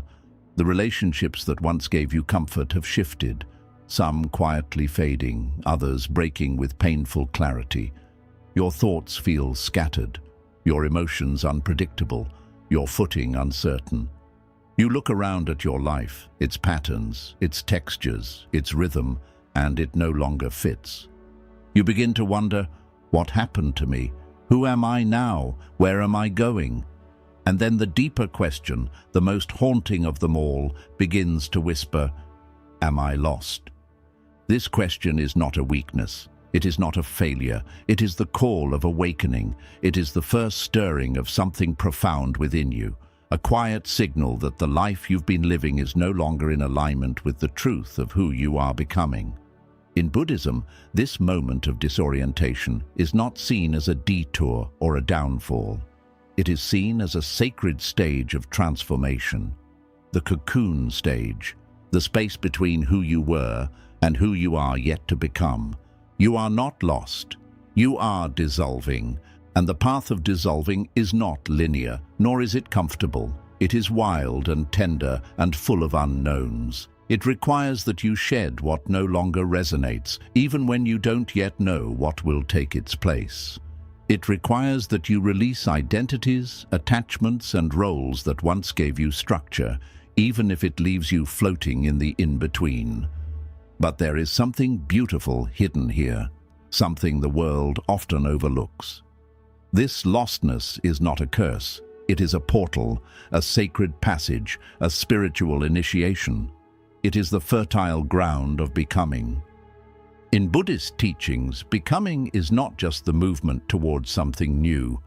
It is the shedding of illusion, the disintegration of false self, the unraveling of ego-driven narratives that once held you tightly. To become who you truly are, you must first allow who you are not to fall away. And that process can feel like being lost, but it is, in fact, the first step toward freedom. Imagine walking through a dense forest in the fog. You can no longer see the trail you came from, and the road ahead is unclear. You feel unanchored, vulnerable, alone. But what if you could learn to trust this fog? What if the forest was not meant to be navigated with certainty, but with presence? What if the fog was not blocking your path, but deepening your awareness? Being in the in-between is a deeply spiritual experience. It strips away the distractions. It silences the external noise. It humbles the mind that thinks it always knows best. And in that silence, in that surrender, the heart begins to whisper truths you may have never heard before. Truths that come not from logic, but from lived experience, from intuition, from the quiet voice of your inner teacher. It is here, in this raw space, that you begin to feel deeply, honestly, fully. And though it may be painful, this feeling is not a mistake. It is the cracking open that makes room for the truth to enter. It is the dissolving that precedes becoming. But the mind resists. It craves labels, certainty, answers. It wants to name this phase as wrong, as broken, as lost. It says, "You should know better by now. You should have it figured out. You should be further along." And each time you believe it, you tighten the knot of suffering around your heart. But the truth is, becoming has no map. The soul does not follow straight lines. The heart does not bloom on command. Healing does not obey your schedule. Growth is not a linear staircase. It is a spiral. It brings you back to old wounds with new eyes. It asks you to surrender control, to breathe into the mess, to allow the unfolding. And this unfolding is sacred.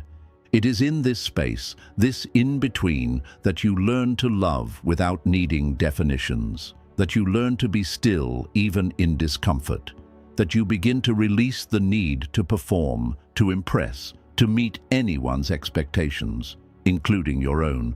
You stop striving to become someone and start listening to what's trying to emerge from within. You discover that the version of yourself you're becoming isn't someone new, it's someone you've always been beneath the noise, someone softer, wiser, more rooted in truth. This shift is not visible on the outside. There are no trophies for this kind of growth, no applause, no clear milestones.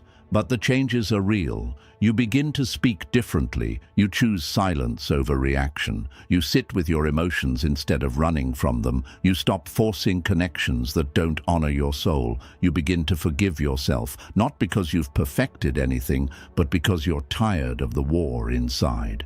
And slowly, you begin to trust the process, not because it gets easier, but because you start to see its rhythm, its wisdom. You begin to recognize that the pain has purpose, that the confusion is clearing the space, that the stillness is where the seeds of the new life are being planted. This is the heart of Buddhist practice, the courage to be with what is, to stop escaping the moment, to stop needing it to be anything other than what it is. And in doing so, you create the space for transformation to unfold naturally. You begin to understand that you don't need to know exactly where you're going to be on the right path, that life isn't asking you to have a plan, it's asking you to have presence, that you don't need to have it all figured out to take the next step. You just need to be willing to show up, fully, honestly, with an open heart. The greatest shifts in your life will not come when you are certain, they will come when you are honest. Honest enough to say, I don't know who I am becoming, but I trust what's falling away. Honest enough to say, I feel lost, but I'm choosing to stay open. Honest enough to sit with the discomfort without rushing to label it as failure. Because becoming is not about becoming better. It's about becoming more real, more present, more awake. And sometimes the only way to find your true path is to let the false one dissolve. Sometimes the only way to hear your inner voice is to let the outer world fall silent. Sometimes the only way to become is to get lost, deeply, beautifully, courageously lost, so that you can come home to yourself in a way you never have before. So if you are in that place right now, if your heart feels heavy, if your mind is full of doubt, if the path ahead looks blurry and the past no longer feels like a place you belong, take a deep breath. You are not broken. You are not late. You are not falling behind. You are becoming, and this moment, this confusion, this sacred mess is part of the unfolding. Don't rush it. Don't try to define it. Don't try to make it look like someone else's journey. Just be here. Feel the ground beneath you. Feel your breath. Feel your heart beating. This is what becoming feels like. It's not always clarity. It's not always peace. Sometimes it's ache. Sometimes it's silence. Sometimes it's letting go of everything you thought you needed. But in that letting go, you make space. Space for truth. Space for softness. Space for a life that is no longer built from who you think you should be, but from the truth of who you already are. So no, you are not lost. You are in the middle of becoming. And one day, not far from now, you'll look back on this season, not with shame, but with reverence. You'll say, that was the moment I stopped running. That was the moment I stopped pretending. That was the moment I finally met myself. And when that day comes, you'll realize you were never lost. You were just on your way home. True strength is learning to stay soft in a hard world. The world often measures strength by how hard we become. We are taught that to survive, we must shield ourselves, that to win, we must compete, that to be respected, we must dominate. From an early age, we are conditioned to believe that vulnerability is weakness, that emotion is instability, that gentleness is a flaw to be corrected. And so, we begin to harden, not all at once, but gradually, quietly. We toughen up, we stop crying, we stop asking for help.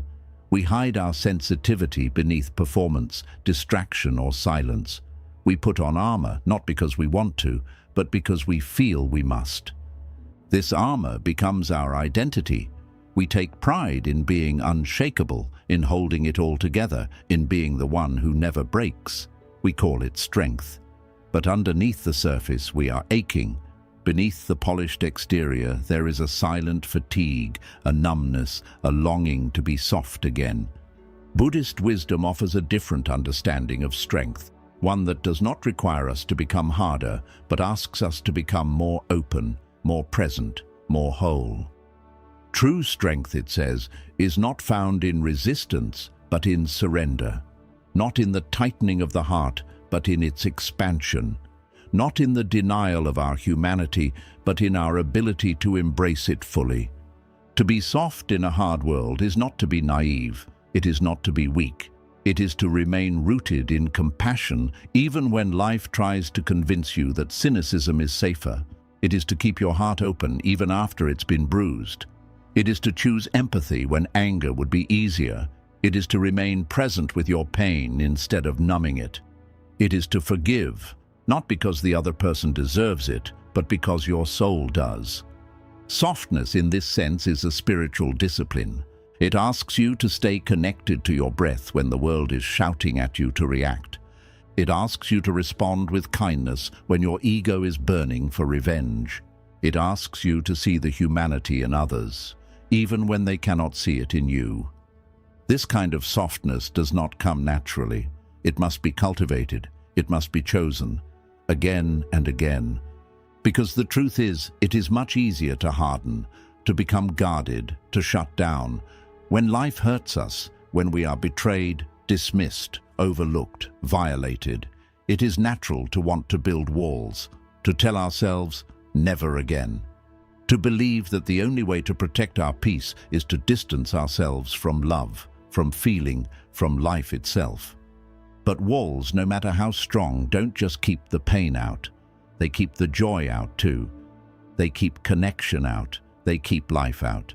And over time, we begin to forget what it feels like to be fully alive. To live with an open heart is not to invite harm. It is to live with awareness. It is to acknowledge the risk and still choose love. It is to understand the fragility of life and still choose to lean into its beauty. It is to accept the reality of suffering and still choose not to become bitter.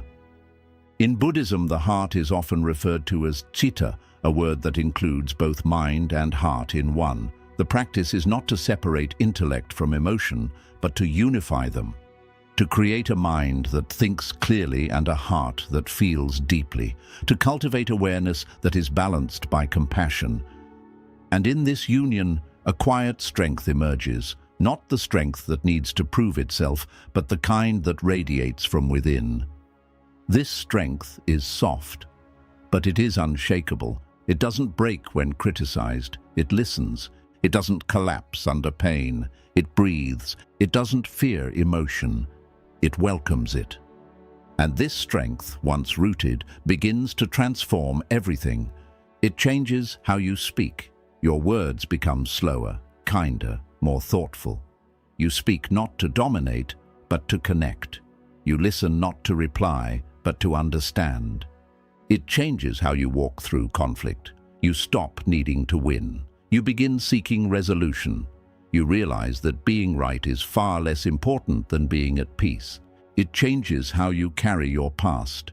You stop defining yourself by what hurt you. You begin to release the need to hold on. You grieve what was lost. You bless what was given.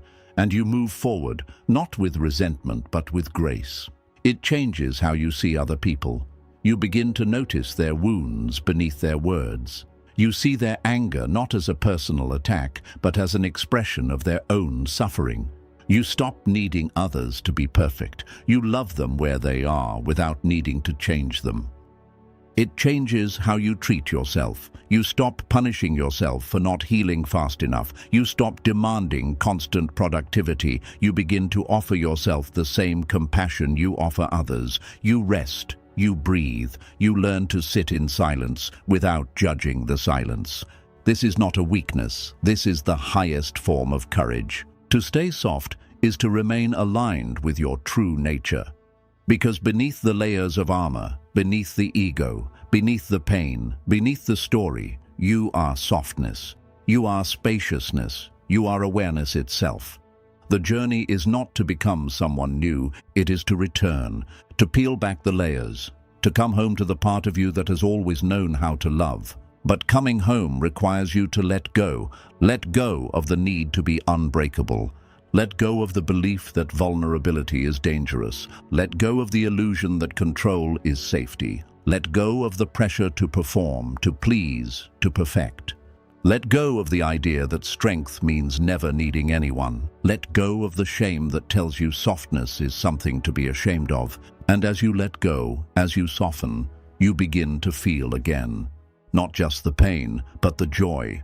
Not just the fear, but the freedom. Not just the confusion, but the clarity that comes when you stop trying so hard to hold it all together. There is a Zen teaching that says, "The flexible tree bends in the wind, the rigid tree breaks." This is the wisdom of softness. It doesn't resist the storm, it flows with it. It doesn't shatter under pressure, it yields, and in yielding, it survives, it grows, it flourishes. In a world that tells you to toughen up, the most radical thing you can do is soften down. To pause, to breathe, to feel, to cry when the moment calls for it, to laugh fully when the joy arrives. To love with your whole heart, even when you know it might break. Because hearts are not meant to be hidden behind walls. They are meant to beat freely, to expand, to be felt, to be shared. And if the world doesn't understand your softness, let that be their work. Your work is to remain true, true to your nature, true to your light, true to your capacity to hold pain without becoming it, true to your ability to be gentle and grounded at the same time.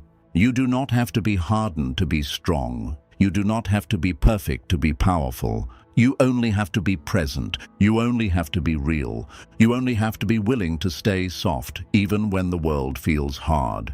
Because in that softness lives your truest strength. And it is the kind of strength that can never be broken.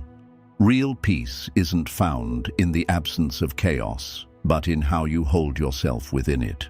We are often taught to imagine peace as a destination, something distant, something that exists only after the noise ends, after the struggles are resolved, after the world becomes soft and kind and simple again. We wait for circumstances to align, for conflict to dissolve, for our minds to settle before we allow ourselves to rest.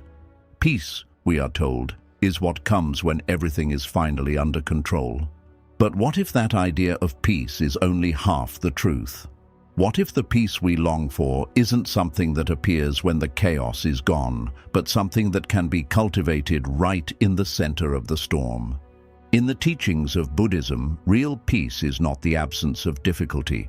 It is not a world free of change, grief, conflict, or discomfort.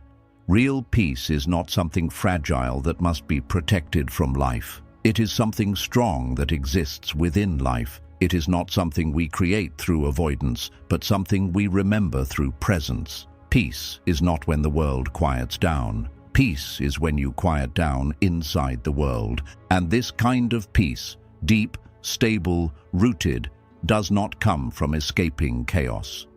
It comes from learning how to hold yourself inside it. Chaos is part of life. There will always be change, always be noise, always be uncertainty. The people you love will sometimes leave or hurt you. The plans you've built will sometimes fall apart. The mind will sometimes spiral. The world will sometimes burn. And no amount of discipline, productivity, or spiritual practice will eliminate these things. But what you can cultivate is a way of being, a way of returning to yourself, that remains steady even when everything else is trembling. This is the essence of the middle path in Buddhism, not swinging from extreme to extreme, not needing life to be perfect to feel contentment, not depending on outer stillness to access inner stillness. It's about finding that quiet center within you and learning how to live from there, even as everything around you moves. Imagine yourself as a candle. When the wind picks up, when the room becomes loud, when the world outside rattles and shakes, the flame might flicker, but it doesn't go out, because the wick is protected, rooted, sustained. Your peace is like that flame. It will waver, yes. You are human. You will feel fear, doubt, anger, sadness. But if you learn to protect the flame, not by hiding from life, but by staying centered, you can carry your peace with you into any space. So how do we do that? How do we hold ourselves when life becomes loud? How do we return to peace when the mind is busy, the heart is aching, and the world feels overwhelming? It begins, as it always does in Buddhist practice, with the breath. The breath is the anchor, the reminder, the doorway back to now. When you feel yourself spinning, when the stories in your mind are growing louder than the moment itself, pause. Place a hand on your chest or your belly. Close your eyes if you can, and breathe. Not to fix anything, not to change anything, but to remember that you are here. Inhale and feel the air move in. Exhale and let something soften. Again. Again. You are not trying to stop the chaos. You are learning to stay present inside it. And that shift, small, subtle, sacred, is everything. From that place, begin to observe. What is the body doing? Is there tension? Where?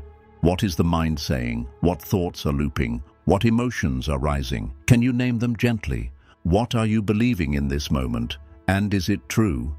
This is mindfulness, not a performance, not a trend, a way of looking, a way of witnessing, a way of being with what is, instead of being caught in what you wish it was. And the more you practice this, the more you begin to notice that peace is not a place you arrive at once and stay in forever. It is something you return to, moment by moment, breath by breath, sometimes 100 times a day, and each return is a victory. Each return is a reminder that you are not at the mercy of your environment, that your nervous system is not powerless, that your spirit is not bound to the chaos it sees, that there is something inside you, beneath the thought, beneath the noise, that is always still, always aware, always whole. This still point is what meditation leads us to, not just when we are sitting on the cushion, but in every moment of life. Washing dishes, driving to work, listening to a friend, mourning a loss, standing in the middle of uncertainty. The practice is not about removing yourself from life. It is about showing up fully in life, grounded, aware, compassionate. So when the chaos comes, as it always will, you do not say, "This should not be happening." You say, "This is what is here. Let me meet it with presence." When someone speaks to you with anger, you breathe. You feel the reaction rising. You witness the urge to defend, and instead of lashing out, you respond from stillness. When the mind begins to spiral into fear, into regret, into judgment, you notice, you name it. You do not push it away. You do not feed it either. You say, thinking, and then you return to the body, to the breath, to now. When grief floods your chest, you do not numb it. You do not run. You hold it gently. You say, "This too belongs." You let the tears come. You let the heart ache. And in that ache, you remember that feeling is not the opposite of peace. It is part of peace, because real peace is not sanitized. It is not emotionless. It does not require you to be unshakable. It only asks that you stay awake, awake to your body, awake to your breath, awake to the moment. And from that place of wakefulness, the chaos begins to lose its grip. Not because it vanishes, but because you stop fighting it. You stop needing it to go away before you can rest. You rest right inside it. And slowly, you become a space where peace is possible, where others feel safe, where silence is welcome, where wisdom can rise, where the noise doesn't control you because you are listening more deeply to what is underneath it. This kind of peace becomes your home. It's not always comfortable, but it's always real. And the more you return to it, the more it grows. So when the storms come, and they will, don't panic, don't harden, don't abandon yourself. Breathe, pause, return. This is how peace is made, not by escaping the world, but by remembering that your center is strong enough to hold it. The wound is not the end, it's where the light begins. There comes a time in every person's journey when the weight of pain feels unbearable. A wound appears, suddenly or slowly over time. Sometimes it is the loss of someone you loved so deeply that their absence leaves a silence louder than any noise. Sometimes it is betrayal from someone you trusted so much that the memory of their touch becomes a kind of sorrow. Sometimes it is not a single moment, but a slow erosion of joy, the feeling that life has chipped away at your spirit one disappointment at a time, until you barely recognize who you were before it all happened. In these moments, the mind wants to scream, "Why me?" And the heart quietly wonders, "Will I ever be whole again?" We are conditioned to think of pain as an ending, as the final scene in a story that once held so much promise.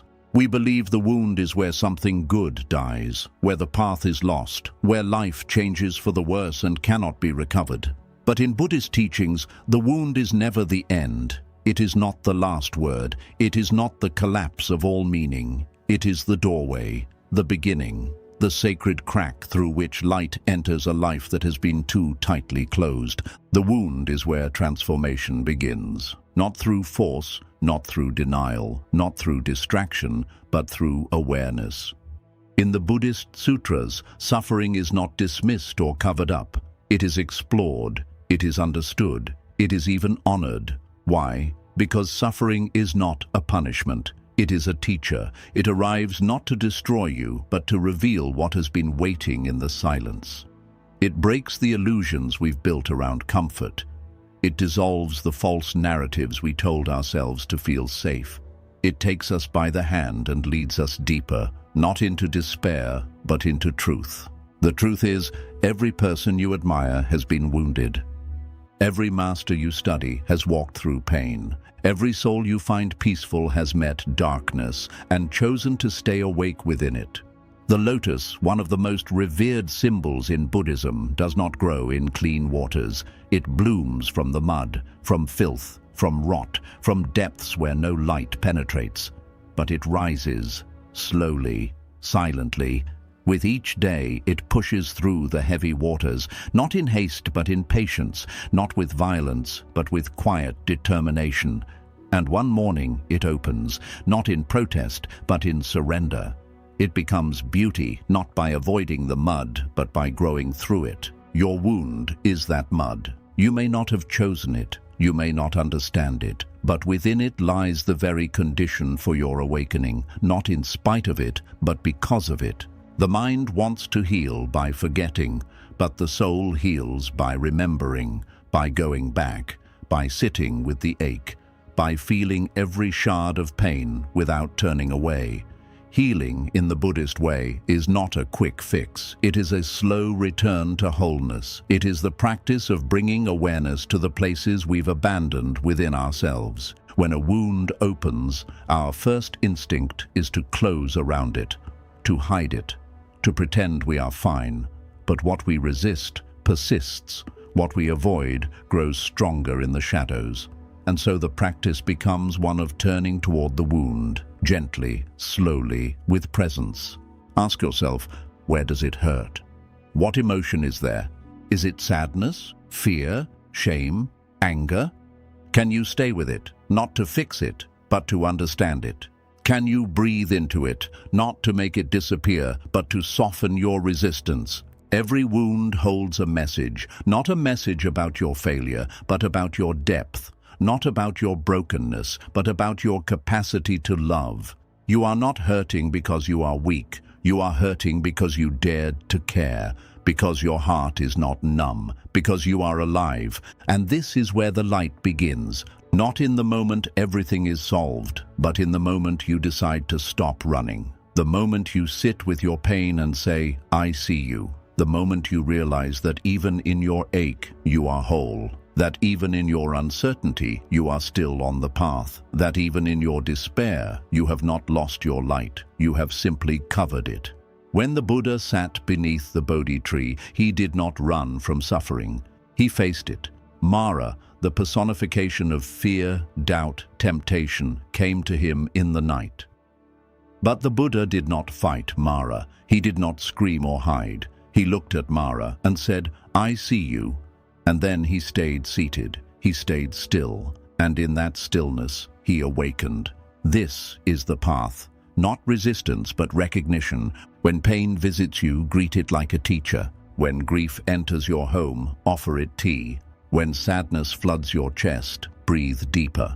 Not because these things are easy, but because they are real. And because the only way to transform your suffering is to feel it all the way through. This is not romantic. It is not poetic in the way we sometimes wish healing could be. It is raw. It is messy. It is tiring. Some days you will cry. Some nights you will feel alone, even in a room full of people. Some mornings it will take everything in you just to rise and sit and breathe. But slowly, silently, the light begins to rise inside the wound. You start to notice beauty again, not as a performance, but as a quiet awareness. You begin to smile again, not to prove your strength, but to reflect your truth. You start to trust again, not because you forgot the betrayal, but because your heart wants to open more than it wants to protect. You begin to live, not from the scar, but from the lesson. The wound will leave a mark. It is not meant to be erased. It is part of your story now. But that story is not a tragedy. It is a sacred text, a testament to your survival, a blueprint for your compassion, a reminder that nothing was wasted, not even the pain. You are not here to be unscarred. You are here to be real. You are not here to be untouched. You are here to be awakened. And the wound, that place that once brought you to your knees, may become the very place through which others find their way. Because your healing is never just about you. It ripples, it softens the air around you. It changes how you speak, how you listen, how you hold space, and it makes you more human, more whole, more light. So when you look at your wound, do not turn away. Do not wish it had never come. Do not define yourself by the pain, but don't deny its place in your becoming. Say instead, "This is where the light began," and let it shine. Let go of what you wanted. Make room for what you need. There's a quiet ache that lives in every human being. Sometimes it whispers in the stillness of the night. Sometimes it roars through the noise of the day. It's the longing for something that never arrived, the dream that never bloomed, the love that slipped away, or the plan that collapsed in your hands. It's the sorrow of wanting life to be one way and watching it unfold into something entirely different. From childhood, we begin building a vision of how life should be. We imagine the people we'll have beside us, the places we'll live, the things we'll accomplish, the versions of ourselves we hope to one day become. And we attach to these visions not just with hope, but with identity. We say, "This is who I'll be, this is what I'll do, this is how it must go." But life, unfolding as it is, governed not by our desires but by impermanence, doesn't always obey those plans. Sometimes the door you've been knocking on for years never opens. Sometimes the person you believed would walk with you forever takes a different path. Sometimes your body betrays you. Sometimes your best effort still ends in failure. And in those moments, the pain is not just in the loss itself. It's in the crumbling of who you thought you'd be. And yet, the path of wisdom, the path of awakening, begins the moment we learn to release what we thought we needed and make space for what is actually meant to nourish us. In Buddhist teaching, this process is not just encouraged, it is essential. The root of suffering, as taught by the Buddha, is attachment. We suffer not because life changes, but because we resist that change. We hold too tightly to expectations, to outcomes, to ideas of how things should be. And in that grip, we lose the ability to receive what is actually here. Letting go does not mean giving up. It does not mean becoming passive or indifferent. It means loosening your grip on what was never yours to control, so you can finally hold what was always meant to nourish your soul. Letting go is not an act of defeat. It is an act of maturity. It is not resignation, it is recognition. It is the deep bow to life as it is, not as we wished it to be. And when you begin to let go of what you wanted, something extraordinary happens. Life begins to show you what you truly need. But first, before the peace, before the clarity, there is often grief. You must allow yourself to mourn the dream. You must let the tears fall for the story that won't be told. You must sit in the quiet of all the endings and allow your heart to break, not just once, but as many times as it needs to, in order to become honest. There is no shame in grieving what you once held dear. Whether it was a career path, a relationship, a version of yourself you thought you'd grow into, every ending deserves a funeral, even if the world doesn't understand the depth of your sorrow. And yet, even in that sorrow, something soft begins to form. In the spaciousness that comes from surrender, a deeper truth begins to rise.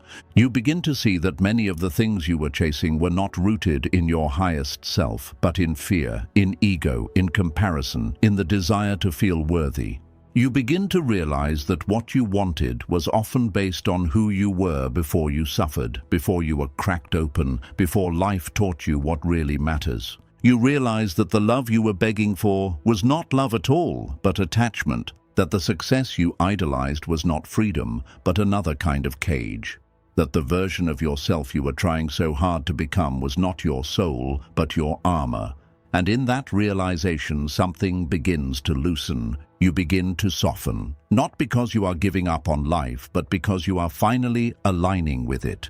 This is what it means to make room for what you need. It means allowing life to rearrange your priorities. It means trusting that the universe, in its wisdom, sometimes strips away not to punish you, but to free you. It means seeing each closed door not as a rejection, but as a redirection. It means believing that even the detour may be the actual path, and that just because it doesn't look like the dream doesn't mean it isn't sacred. When you release the tight grip of wanting, you begin to walk with open hands.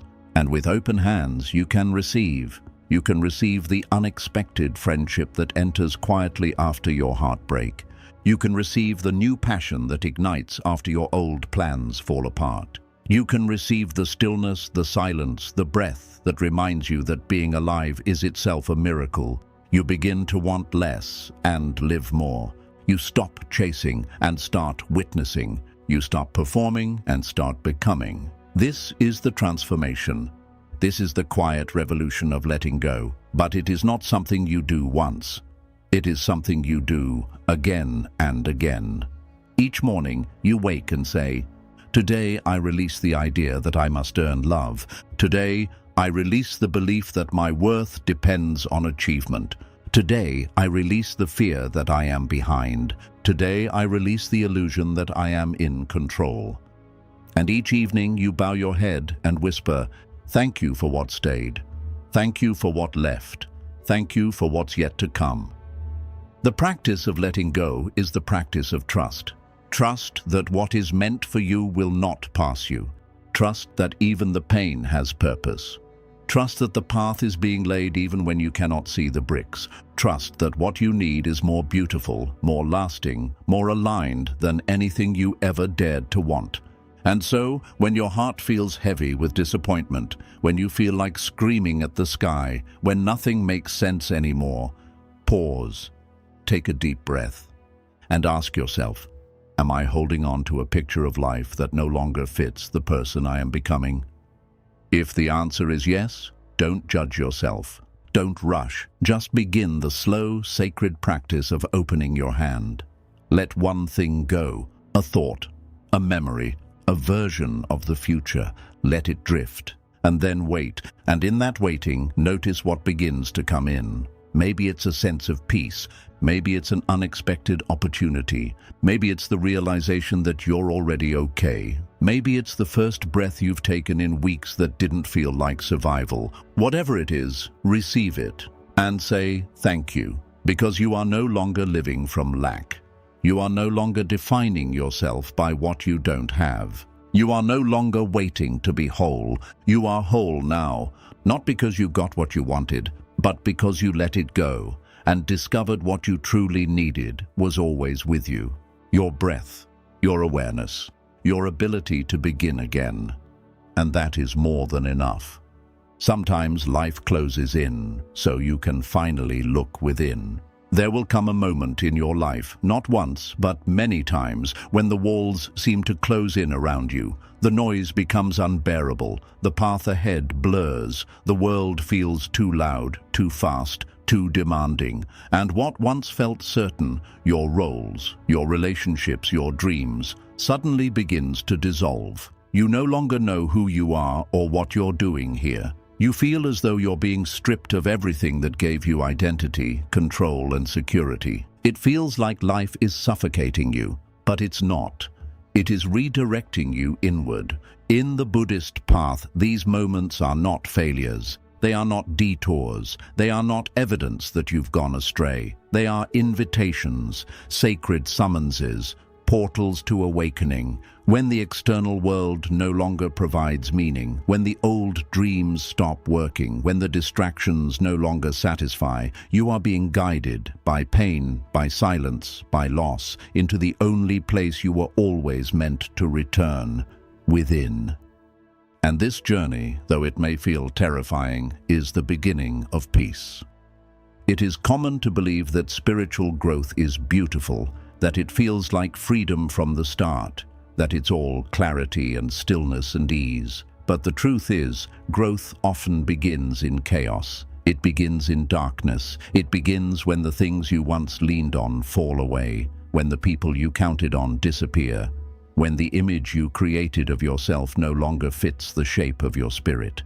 Growth begins when you are forced to meet yourself, not the version you show the world, but the self that lives in the quiet after the noise has passed. And that self is not always easy to face. For many of us, the external world has become a distraction, a way to escape the emptiness, the confusion, the unresolved stories we carry deep within.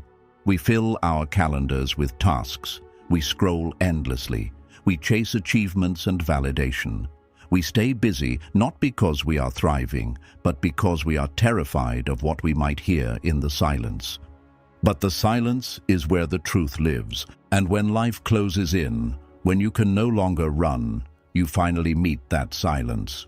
It may come through heartbreak, through illness, through job loss, through loneliness, through some unnamed despair that swells in the chest and makes breathing feel like work. Whatever the form, the invitation is the same. Look within, not to judge, not to fix, but to see. To see the pain you've buried under years of pretending. To see the desires you've denied in order to be accepted. To see the fears that have shaped your choices without your permission. To see the beliefs you've carried about yourself, about love, about worthiness, about what's possible, and to ask if they are really true. The journey inward is not comfortable, but it is sacred. Because in that stillness, you begin to remember who you are beneath the layers. You begin to hear your own voice, small but steady. You begin to feel your own breath, not as something automatic, but as a gift.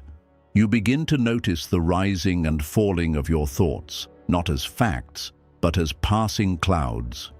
And slowly, the grip of fear begins to loosen. In Buddhism, there is a teaching, the way out is in. Meaning, liberation is not found by avoiding the pain, but by entering it with presence. Freedom is not discovered in the future, it is realized here, now, in the center of your being. And so, when life strips you of the roles you've played, when you are no longer the helper, the achiever, the strong one, the funny one, the successful one, the admired one, you may panic.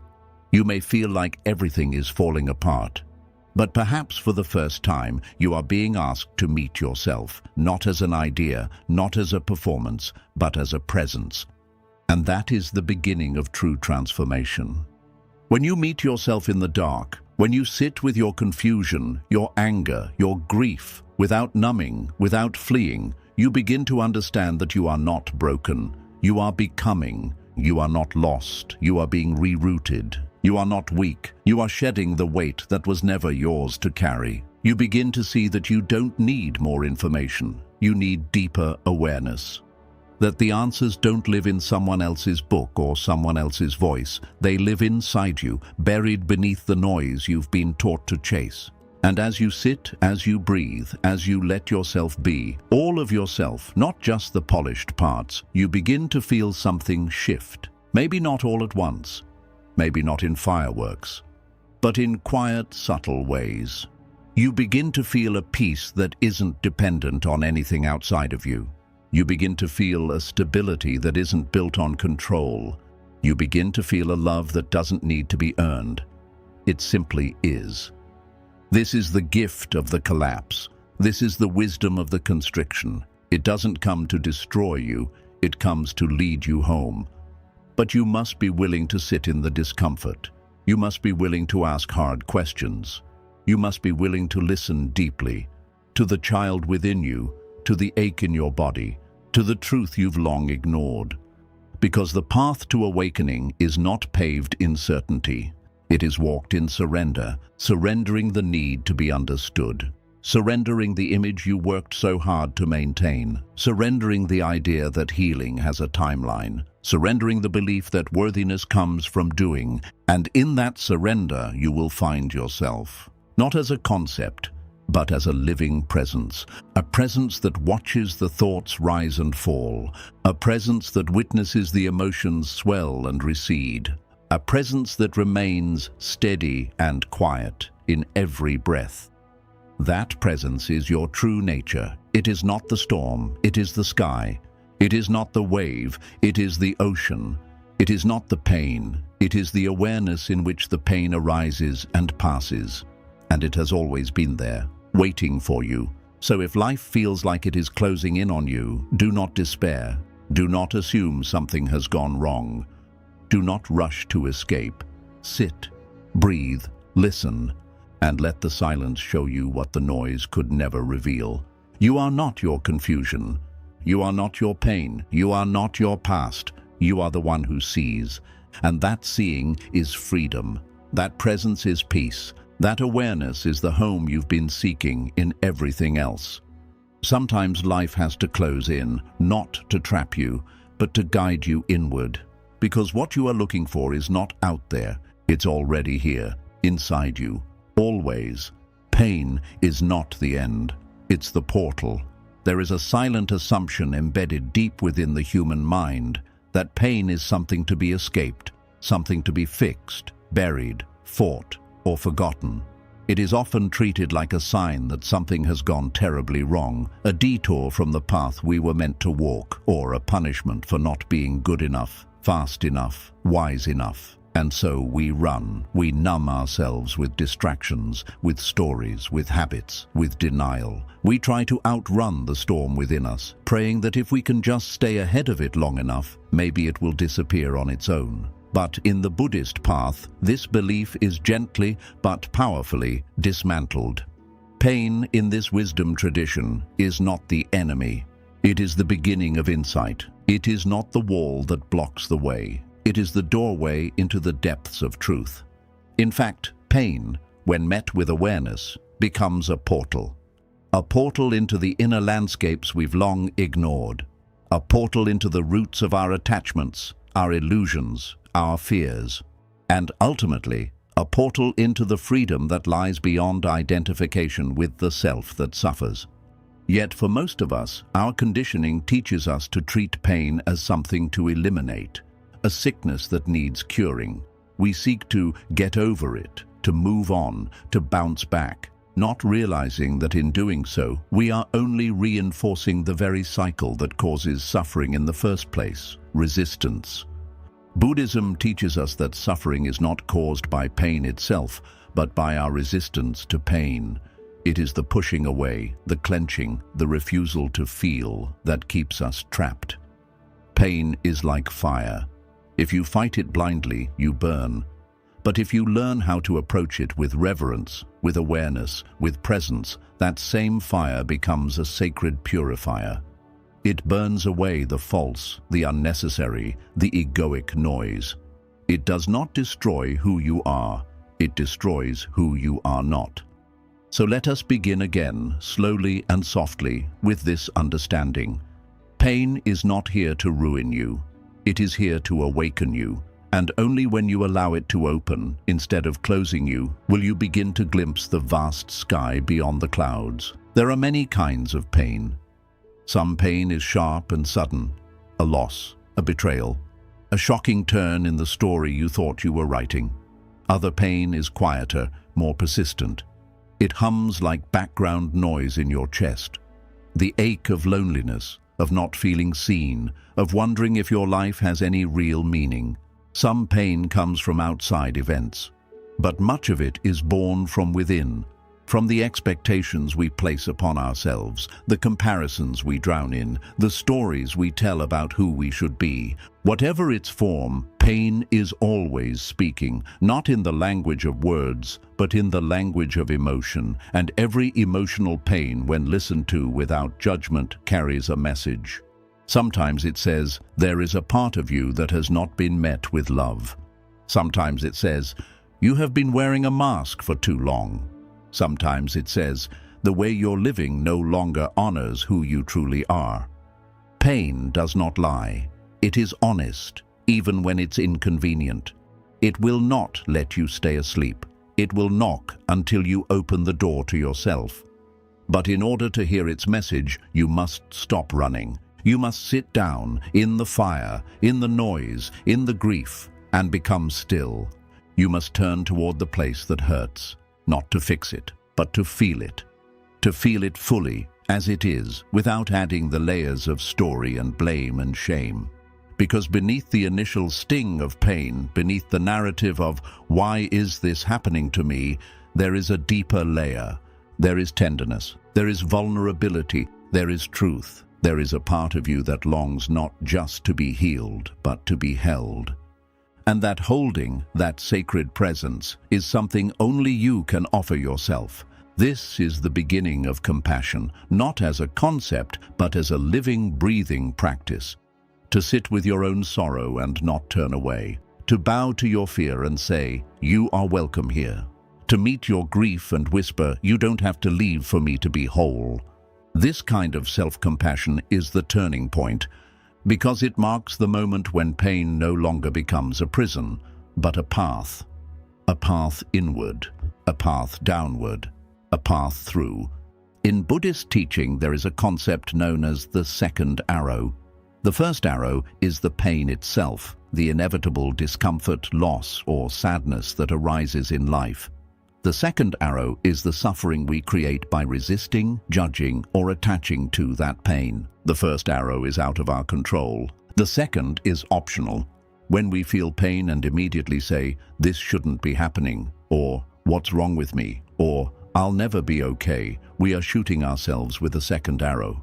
But when we feel pain and say, this is part of being human, or this moment is difficult and I choose to stay present, we disarm the second arrow before it pierces us. We begin to walk the path of awareness. We begin to transform the pain into presence. Presence is not passive, it is the most radical act of love. To remain present with pain is to reclaim your power. To stop outsourcing your peace to external circumstances, to stop waiting for the world to change before you can feel whole. When you sit in stillness with your suffering, something miraculous begins to unfold. You begin to see that you are not the pain. You are the space in which the pain is arising. You are the container, not the contents. You are the sky, not the storm. And in that space, there is choice. You can breathe. You can soften. You can unhook from the thoughts that drag you deeper into despair. You can offer yourself tenderness instead of judgment. You can choose not to abandon yourself. And that choice, repeated again and again, becomes the bridge from suffering to liberation. Pain is not the end. It is the portal into truth, the portal into compassion, the portal into awakening. But the journey through the portal cannot be rushed. You cannot sprint through grief. You cannot force clarity. You cannot bypass the burning. What you can do is remain. Remain with breath. Remain with presence. Remain with kindness. Remain until the pain has offered its teaching and the storm passes, not because you forced it to, but because you honored it. In time, the pain that once felt like a curse becomes your greatest teacher. It humbles the ego. It softens the heart. It reveals what truly matters, and it returns you to yourself. Not the self that needs to be perfect, but the self that is spacious, grounded, wise, and kind. The self that knows how to sit in the fire and not be consumed. The self that knows how to bow to the impermanence of all things. The self that understands everything arises and everything passes, even this. So if you are in pain right now, do not despair. Do not believe the story that says you are broken, lost, or beyond repair. You are in the fire because something old is burning away and something new is waiting to be born. You are not at the end. You are at the threshold of becoming. Walk through it with courage, with gentleness, with eyes wide open, and on the other side, you will not find perfection. You will not find certainty. You will not find the absence of pain. You will find presence. And presence, once tasted, is the beginning of true freedom. Let the pain lead you home. Everything you lost was never meant to stay. There is a moment in every human life when the heart breaks, not just from pain, but from realization. A quiet, devastating truth emerges. Some things, no matter how tightly you held them, were never yours to keep. Some people, no matter how much love you poured into them, were never destined to stay. Some dreams, no matter how deeply you believed, were never meant to manifest in the form you imagined. And the grief that follows this realization is unlike any other. It is not just sorrow, it is disorientation. It feels like being ripped from your own story and left alone on a blank page. You wonder if something went wrong. You question if you made a mistake. You retrace your steps again and again, asking where you slipped, what you missed, what you could have done differently. But sometimes life does not take from you as punishment. It takes to purify. It removes not to destroy, but to reshape. And in the Buddhist path, this is not loss. This is liberation in disguise. It is one of the most difficult truths to accept, that what you clung to was not meant to be permanent, that the relationship, the job, the title, the dream, though it once served your growth, was never the destination. It was a bridge, a chapter, a sacred stop along a much longer journey. But we forget. We hold on to what feels familiar, even when it begins to crumble in our hands. We confuse comfort with truth. We believe that if something feels good, it must last forever. And when it doesn't, we assume we've failed. But in Buddhism, impermanence is not failure. It is the nature of all things. Everything that arises will pass. Everything that forms will dissolve. Everything that breathes will one day exhale for the last time. This is not morbid, it is freeing. Because when we understand that nothing belongs to us, not even our own bodies, not even our own identities, we begin to soften the grip. We begin to loosen the chains of attachment. We begin to live with presence rather than possession. You may ask, why does it hurt so much to lose what wasn't meant to stay? And the answer is both tender and difficult, because we poured our love into it. Because it became a mirror of our hopes, our identity, our sense of meaning, because it felt like a piece of us.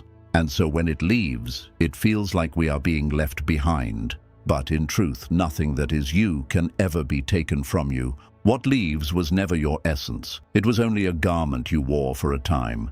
It may have fit once, but life, in its wisdom, knew it was no longer serving the shape of your soul. Loss is not just about absence. It is about space. The space left behind is not empty, it is sacred. It is where something deeper can now emerge. When you lose something, you gain access to the truth you could not reach while you were clinging. The silence left in the wake of loss is not a void, it is a doorway. But you must be willing to walk through it. To grieve, yes, but also to release. To honor what was, while accepting what is. To feel the ache without turning it into a lifelong prison. In the Buddhist view, we practice non-attachment not to become cold or indifferent, but to remain open. Non-attachment does not mean you do not love. It means you love without clinging. You love with your palms open, not your fists clenched. You give your heart fully, and when life asks you to let go, you do not shatter, you bow. Because you understand, nothing is ever truly lost. It only changes form. The love remains, even when the person is gone. The lesson remains, even when the opportunity has passed. The essence of the dream remains, even when the path takes a different turn. And if you stay present, if you stay humble, you will see that what leaves often makes room for what was truly meant for you. But first, you must allow the grieving, not just for the thing itself, but for the story you wrapped around it. The belief that it defined your worth. The illusion that without it your life would be meaningless. Let yourself weep. Let the sorrow move through your body like rain through dry soil. Do not rush to replace the lost thing with something new. Do not panic to fill the space. Let the emptiness be. Let it echo. Let it breathe. For it is in this sacred emptiness that clarity begins to emerge. You begin to see what was real and what was illusion. You begin to distinguish between love and attachment, between joy and distraction. You begin to understand that you are still here, still breathing, still worthy, still whole, even without the thing you thought you needed. In fact, maybe now you are more whole than ever, because the pieces that left were never really yours. They were borrowed, temporary. They served their purpose. And now you are free to grow into the next version of yourself. A version that no longer needs to prove. A version that no longer clings out of fear. A version that trusts life enough to surrender. This is not a process of forgetting. It is a process of remembering. Remembering who you are beyond the roles, beyond the achievements, beyond the relationships, beyond the noise. You are the awareness behind the experience. You are the sky that holds every changing weather. You are the silence beneath every sound. You are the space in which all things arise and pass. And when you know this, not just as an idea, but as a lived experience, loss loses its power to define you. You may still feel it. You may still cry. You may still ache when memories visit in the night, but you no longer collapse. You no longer break. You welcome the grief like an old friend who carries a message. And that message is always this: you are not being punished. You are being invited. Invited to return, to simplify, to wake up, to release the illusions and come home to what cannot be taken. So, the next time life removes something from your hands, do not close your heart. Do not tighten your grip on the next thing that comes. Pause. Breathe, trust, and know this: everything you lost was never meant to stay, and everything that stays, your breath, your presence, your capacity to love, was always yours. This is the wisdom of the Dharma: to love without attachment, to walk with gratitude, to let go with grace, and to meet each moment not as a possession but as a gift. Let the losses cleanse you. Let the endings refine you.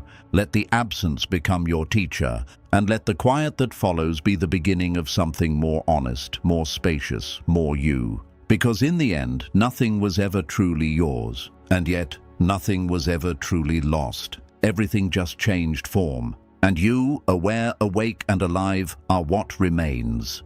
The storm isn't here to destroy you, it's here to wash you clean. There is a moment in life when everything you thought was stable begins to tremble. The ground beneath your feet that once felt firm turns to shifting sand. The plans you built like temples begin to fall stone by stone.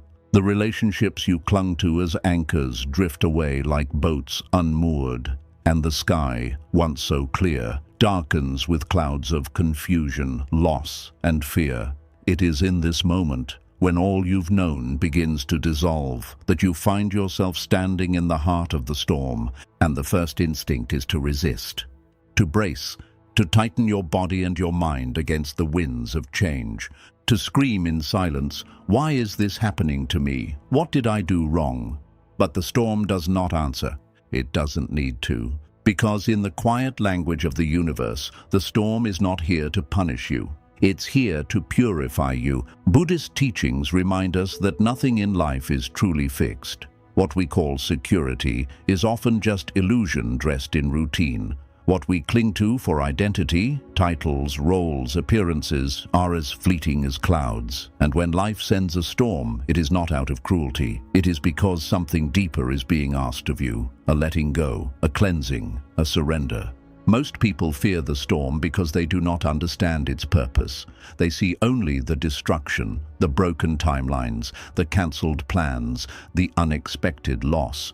But the storm is not just a force of chaos, it is also a force of clarity. It strips away the false, it breaks open what was sealed, it removes what no longer serves, often with painful precision. When the rain comes, it does not ask for permission. It arrives, and in doing so, it touches every part of your life, not just the surface, but the roots.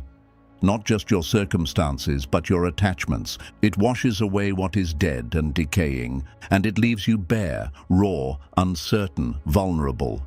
This nakedness is terrifying, to be without your labels, your plans, your comfort zones. But it is in this vulnerability that true transformation begins. Because beneath the surface-level fears, something ancient stirs. A wisdom that remembers you are not the storm, you are the witness to it. You are not your circumstances, you are the awareness in which they rise and fall. You are not the broken branches, you are the tree learning how to bend. And when you stop fighting the storm, when you stop pleading for it to end before its work is done, you begin to see what it was here to reveal all along. It came to show you who you are without your masks. It came to teach you that surrender is not weakness, it is strength of the highest form. It came to remind you that growth does not always happen in still gardens. Sometimes it happens in wild winds. In Buddhism, there is a deep reverence for impermanence, not as a concept to fear, but as a truth to embrace. Nothing lasts, not your joy, not your sorrow, not your successes, not your failures, not your relationships, not even your breath. Everything is passing, everything is changing, everything is flowing. And storms, though fierce, are part of that flow. They are not obstacles, they are invitations. To release control, to soften your grip, to let go of the person you thought you had to be. You may think, but I was doing everything right. Why did it still fall apart? And the answer is, because life is not a contract, it is a current. It does not reward perfection, it rewards presence. And sometimes, presence can only be found after everything else is stripped away.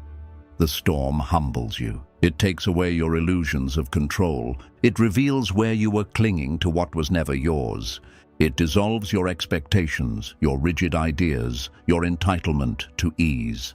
And in that dissolution, a deeper part of you is born, a part that knows how to stand in the rain without begging for the sun, a part that can feel pain without drowning in it, a part that does not need answers to rest in awareness. You begin to learn how to suffer consciously, not as a victim, but as a student. You let the storm teach you about impermanence, about resilience, about surrender, and most of all, about the peace that lives underneath it all.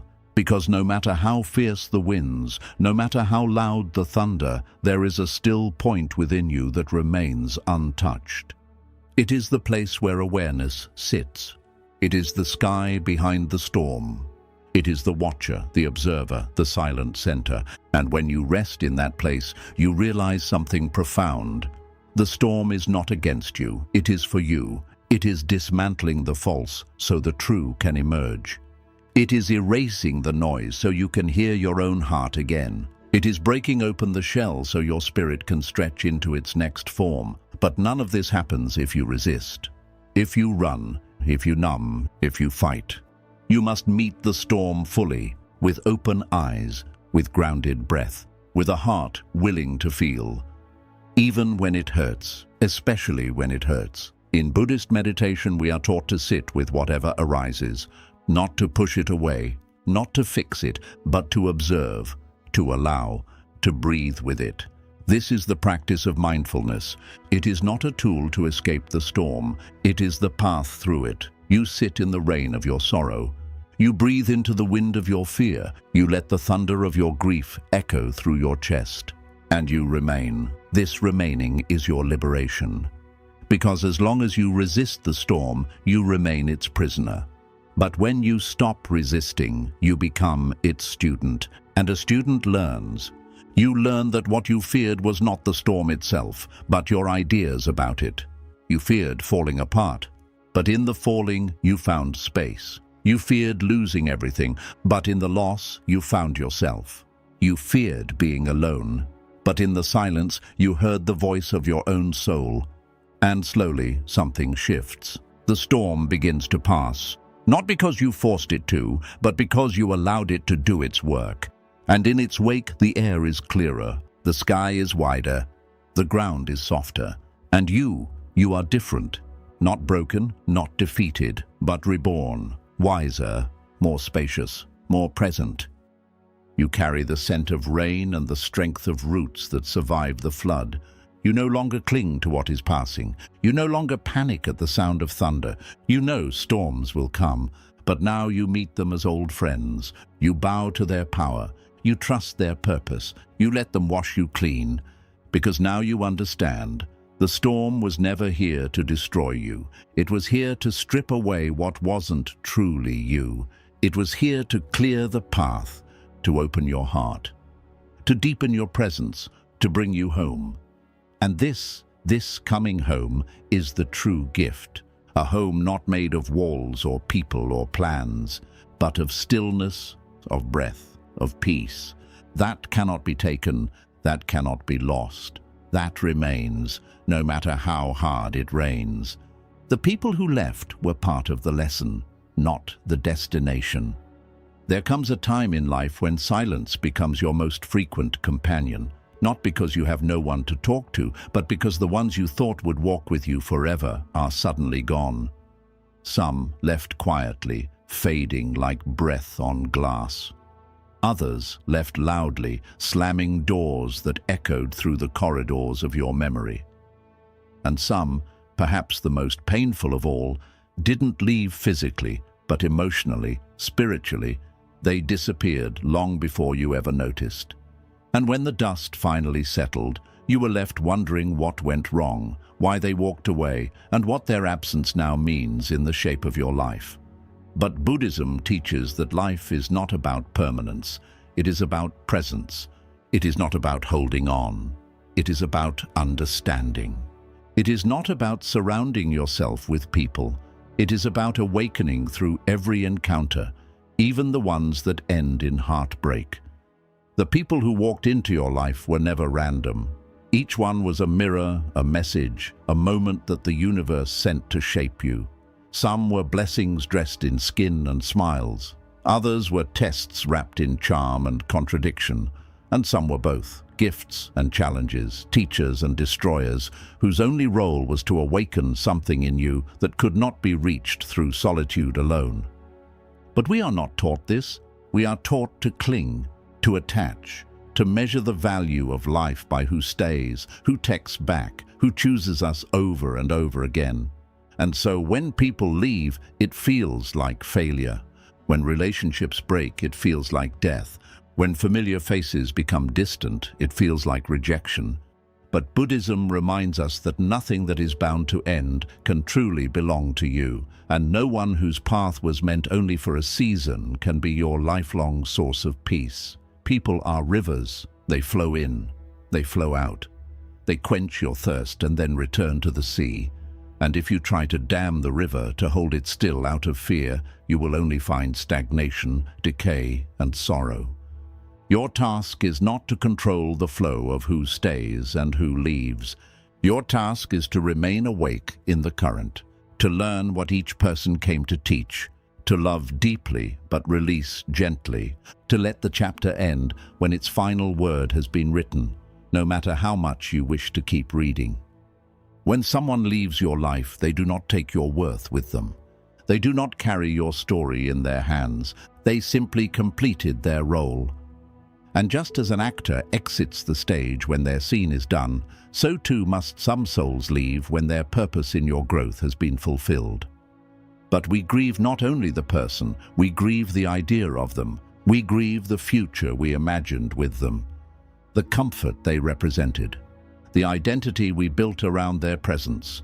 We grieve not just the loss of love, but the loss of who we were when we were loved by them.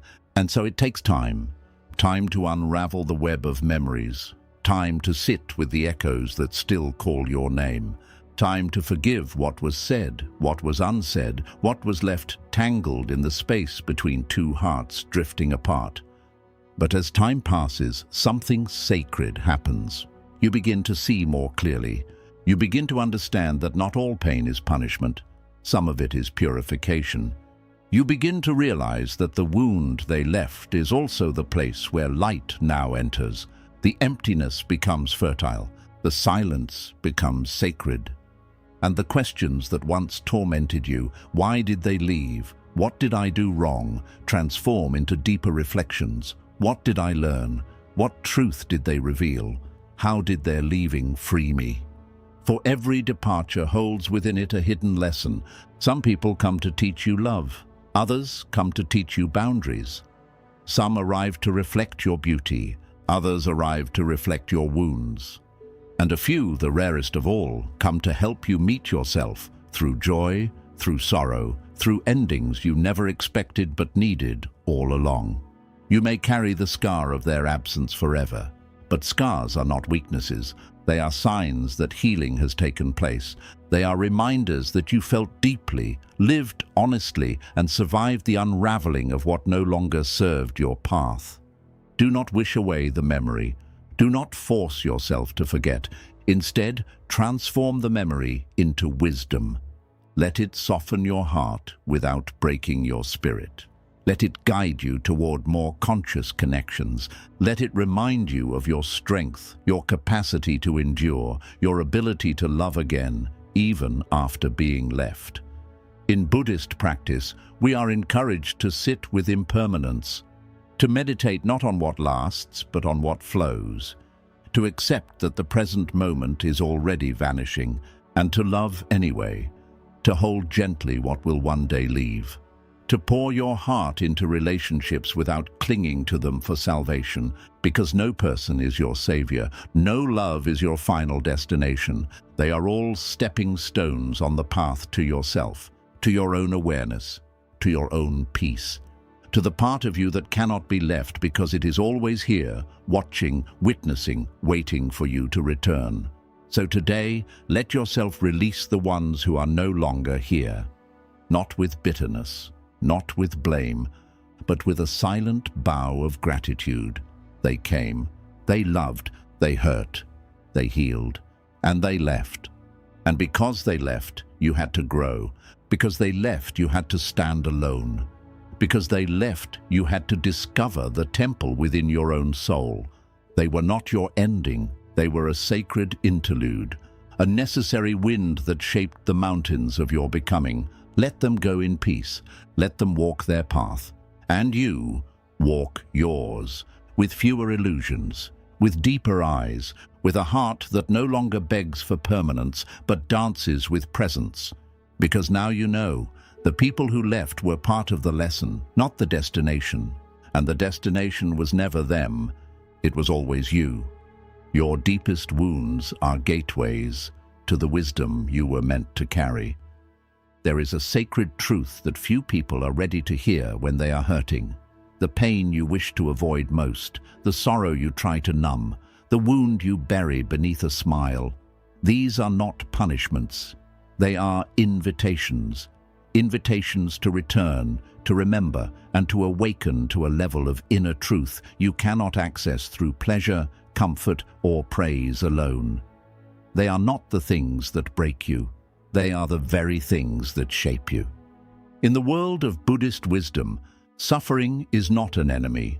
It is not an obstacle to be removed or a mistake to be corrected. It is a teacher, silent, persistent, and often disguised as chaos. The Buddha himself found his enlightenment only after encountering illness, aging, and death, after seeing the inescapable reality of suffering etched into every face and hidden behind every illusion of worldly happiness. And from that truth, the entire path of awakening was born. So what does this mean for you, the one carrying a wound so deep you fear speaking its name? It means you are not broken, you are being opened. It means you are not cursed, you are being called. And the call is not toward the world, but toward yourself. Your wound is not a flaw in your design. It is a keyhole into the depths of your spirit. It is the very place through which light can enter, and more importantly, through which your truest light can emerge. But to reach that light, you must stop running from your pain. You must stop labeling it as the enemy. You must turn and face it. Not with aggression, but with awareness. Not with resistance, but with curiosity. This is the essence of mindfulness, to sit with what is, even when it hurts, especially when it hurts, to breathe into the ache without trying to solve it, to observe the grief without trying to silence it, to listen to the anger without letting it poison your actions. Because inside every wound is a story, and inside every story is a truth you have not yet made peace with. Maybe it's the truth that you were never seen the way you needed. Maybe it's the truth that you were betrayed by someone who said they loved you. Maybe it's the truth that life didn't turn out the way you planned, and that reality feels too heavy to bear. But if you go deep enough into your pain, past the noise of your mind, past the stories of blame, past the questions of why me, you will find something still, something ancient, something so vast it can hold the entirety of your suffering without breaking. That something is your awareness. That something is the part of you that was never wounded, never abandoned, never ashamed. In Buddhism, this part is called your Buddha nature. It is the seed of awakening that lives in every being, no matter how lost they feel. It is the sky that holds every storm, the silence beneath every scream, the peace that exists even when your world has shattered. And it is through your wounds, not despite them, that you can access this sacred space. Why?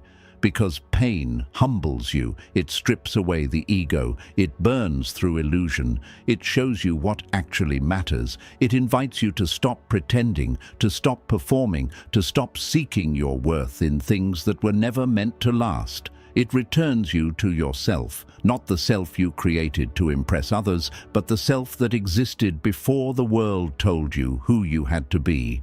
Your wounds are not meant to define you, they are meant to refine you. They are portals, not prisons. But most people never walk through them. They build their lives around avoiding the very feelings that would set them free. They chase distractions. They numb with noise. They wear masks so convincingly they forget they were ever in pain to begin with. But you who are still aching, you have a chance they no longer see. You have the rawness that leads to realness. You have the discomfort that leads to depth. You have the scar that points to the sacred. So how do you begin to walk through your wounds? First, you stop judging yourself for having them. You are not weak because you hurt. You are not less spiritual because you struggle. The lotus flower, sacred in Buddhism, grows only in muddy water. It is not in clear ponds that its beauty unfolds. It is in the darkness, in the depths, where the roots tangle with decay, that the blossom begins. Your pain is not proof of your unworthiness. It is evidence that you are alive, that you are growing, that you are reaching toward the light, even when surrounded by shadows. Second, you bring awareness to the wound. Not to wallow in it, not to dramatize it, but to understand it. Where is the pain in your body? What does it feel like? What memory does it hold? What belief does it carry? In Buddhist meditation, we do not escape. We explore. We turn our attention inward, not to fix, but to feel. We sit with the tightness in the chest, the heat in the face, the hollowness in the stomach. We breathe into those places. We soften. We listen. We say to our pain, "I see you. I will not abandon you." And something begins to shift. The pain, once suffocating, begins to reveal its roots. Maybe your anger is grief with armor. Maybe your sadness is love that had nowhere to go. Maybe your anxiety is a voice inside that was never heard. And in seeing this, you begin to reclaim your power. Not by denying the wound, but by accepting it fully. You learn to speak from your scar, not your open wound. You learn to let your story be a lantern, not a cage. You learn that your deepest suffering is not your identity, it is your initiation into compassion, into presence, into wisdom.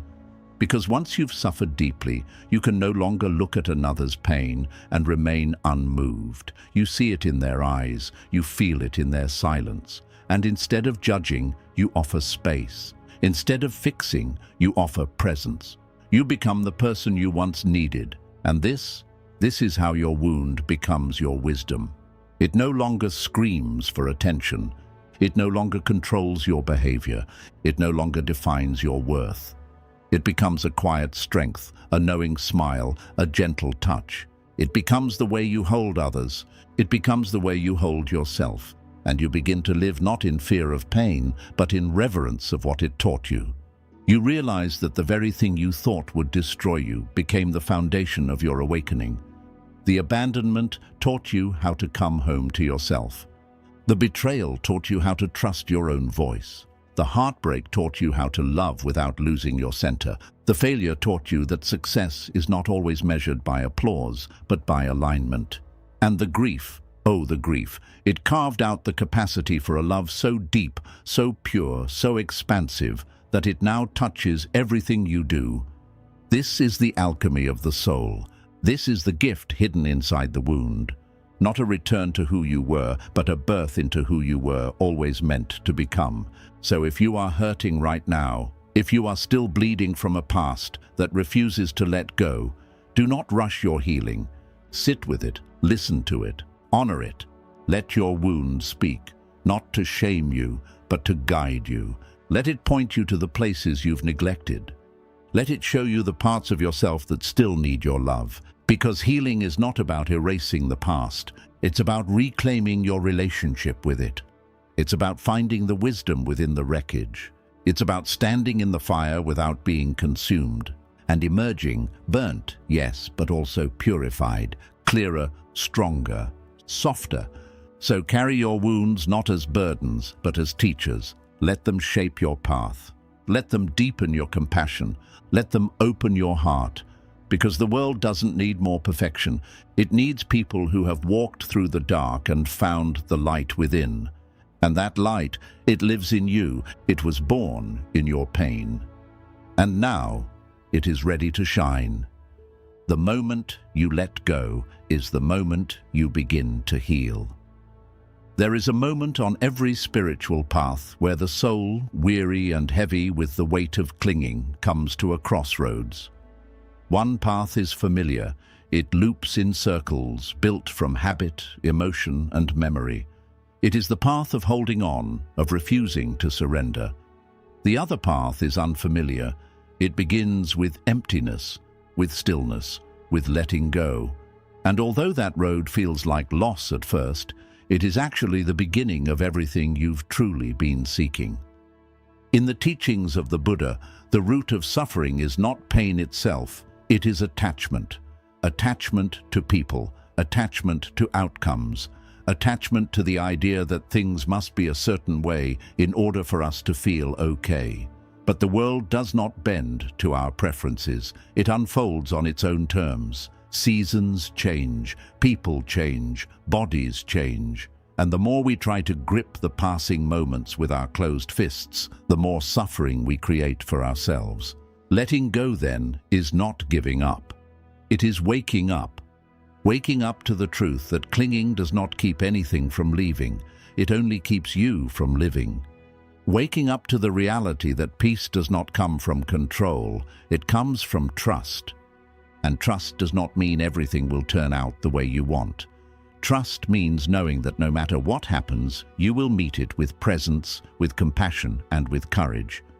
But letting go is hard, not because it is unnatural, but because we were never taught how. From childhood, we are taught to accumulate more toys, more friends, more praise. We are rewarded for holding on, for chasing, for striving. No one teaches us the sacred art of release. No one teaches us that sometimes the most powerful step forward is not adding more, but letting something fall away. And so we become collectors of emotional clutter.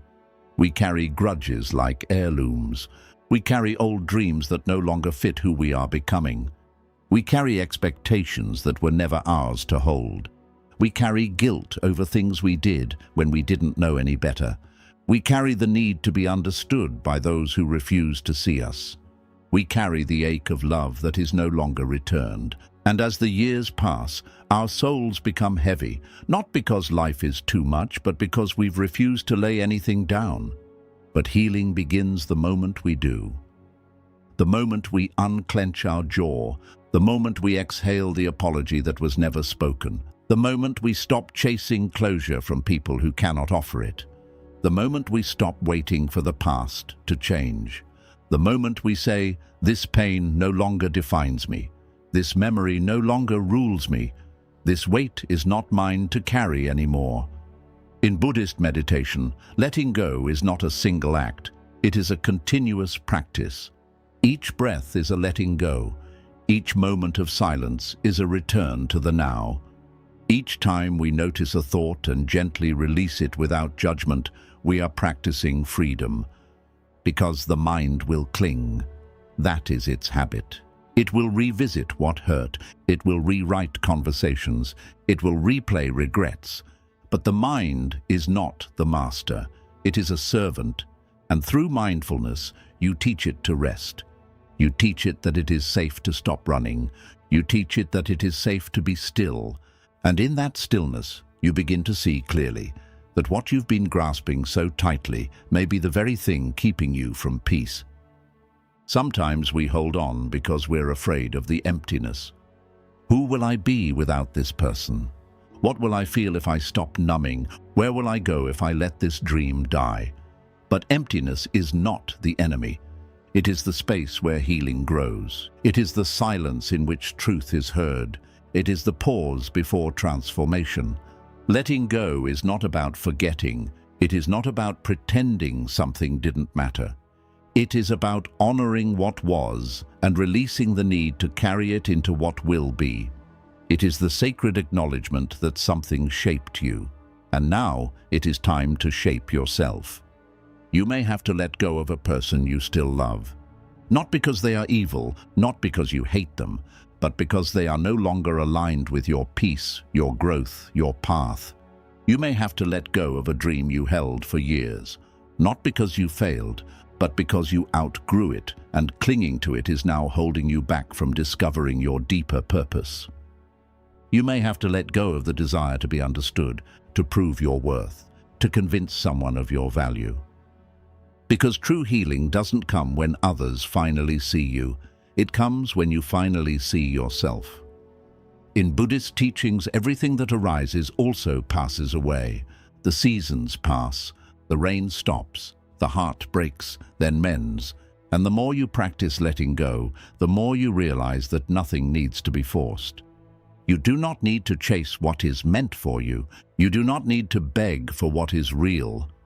You simply need to clear the space, internally and externally, for healing to unfold naturally. That means saying goodbye with grace. That means deleting the old message you keep rereading. That means setting down the mask of who you think you're supposed to be. That means crying without shame.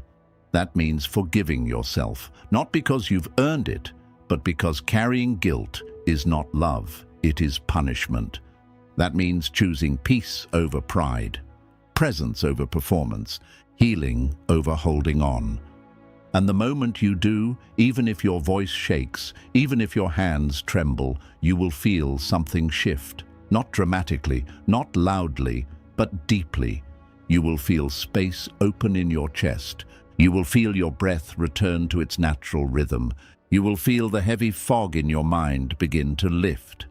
And that space, that breath, that clarity, that is healing. Not a dramatic fix, not the sudden absence of pain, but a subtle, sacred unfolding. A return to your center, a remembrance of who you are without the weight. And from that place, you begin to rebuild, not from desperation, but from alignment. Not to prove anything, but to honor your truth. Not to fill a void, but to express the wholeness you are discovering within. Letting go does not mean you stop loving. It means you start loving differently. Wider, deeper, freer. You love without grasping. You give without expecting. You hold space without trying to control. And you realize that what is meant for you is not what clings. It's what flows with you, grows with you, and supports your becoming. So today, take inventory. What are you still holding that no longer nourishes you? What are you carrying that is not yours to carry? What are you gripping so tightly that your own hands are bleeding? And can you, just for a moment, set it down? You don't have to know what comes next. You don't have to have it all figured out. You simply have to create space, because in that space, healing begins.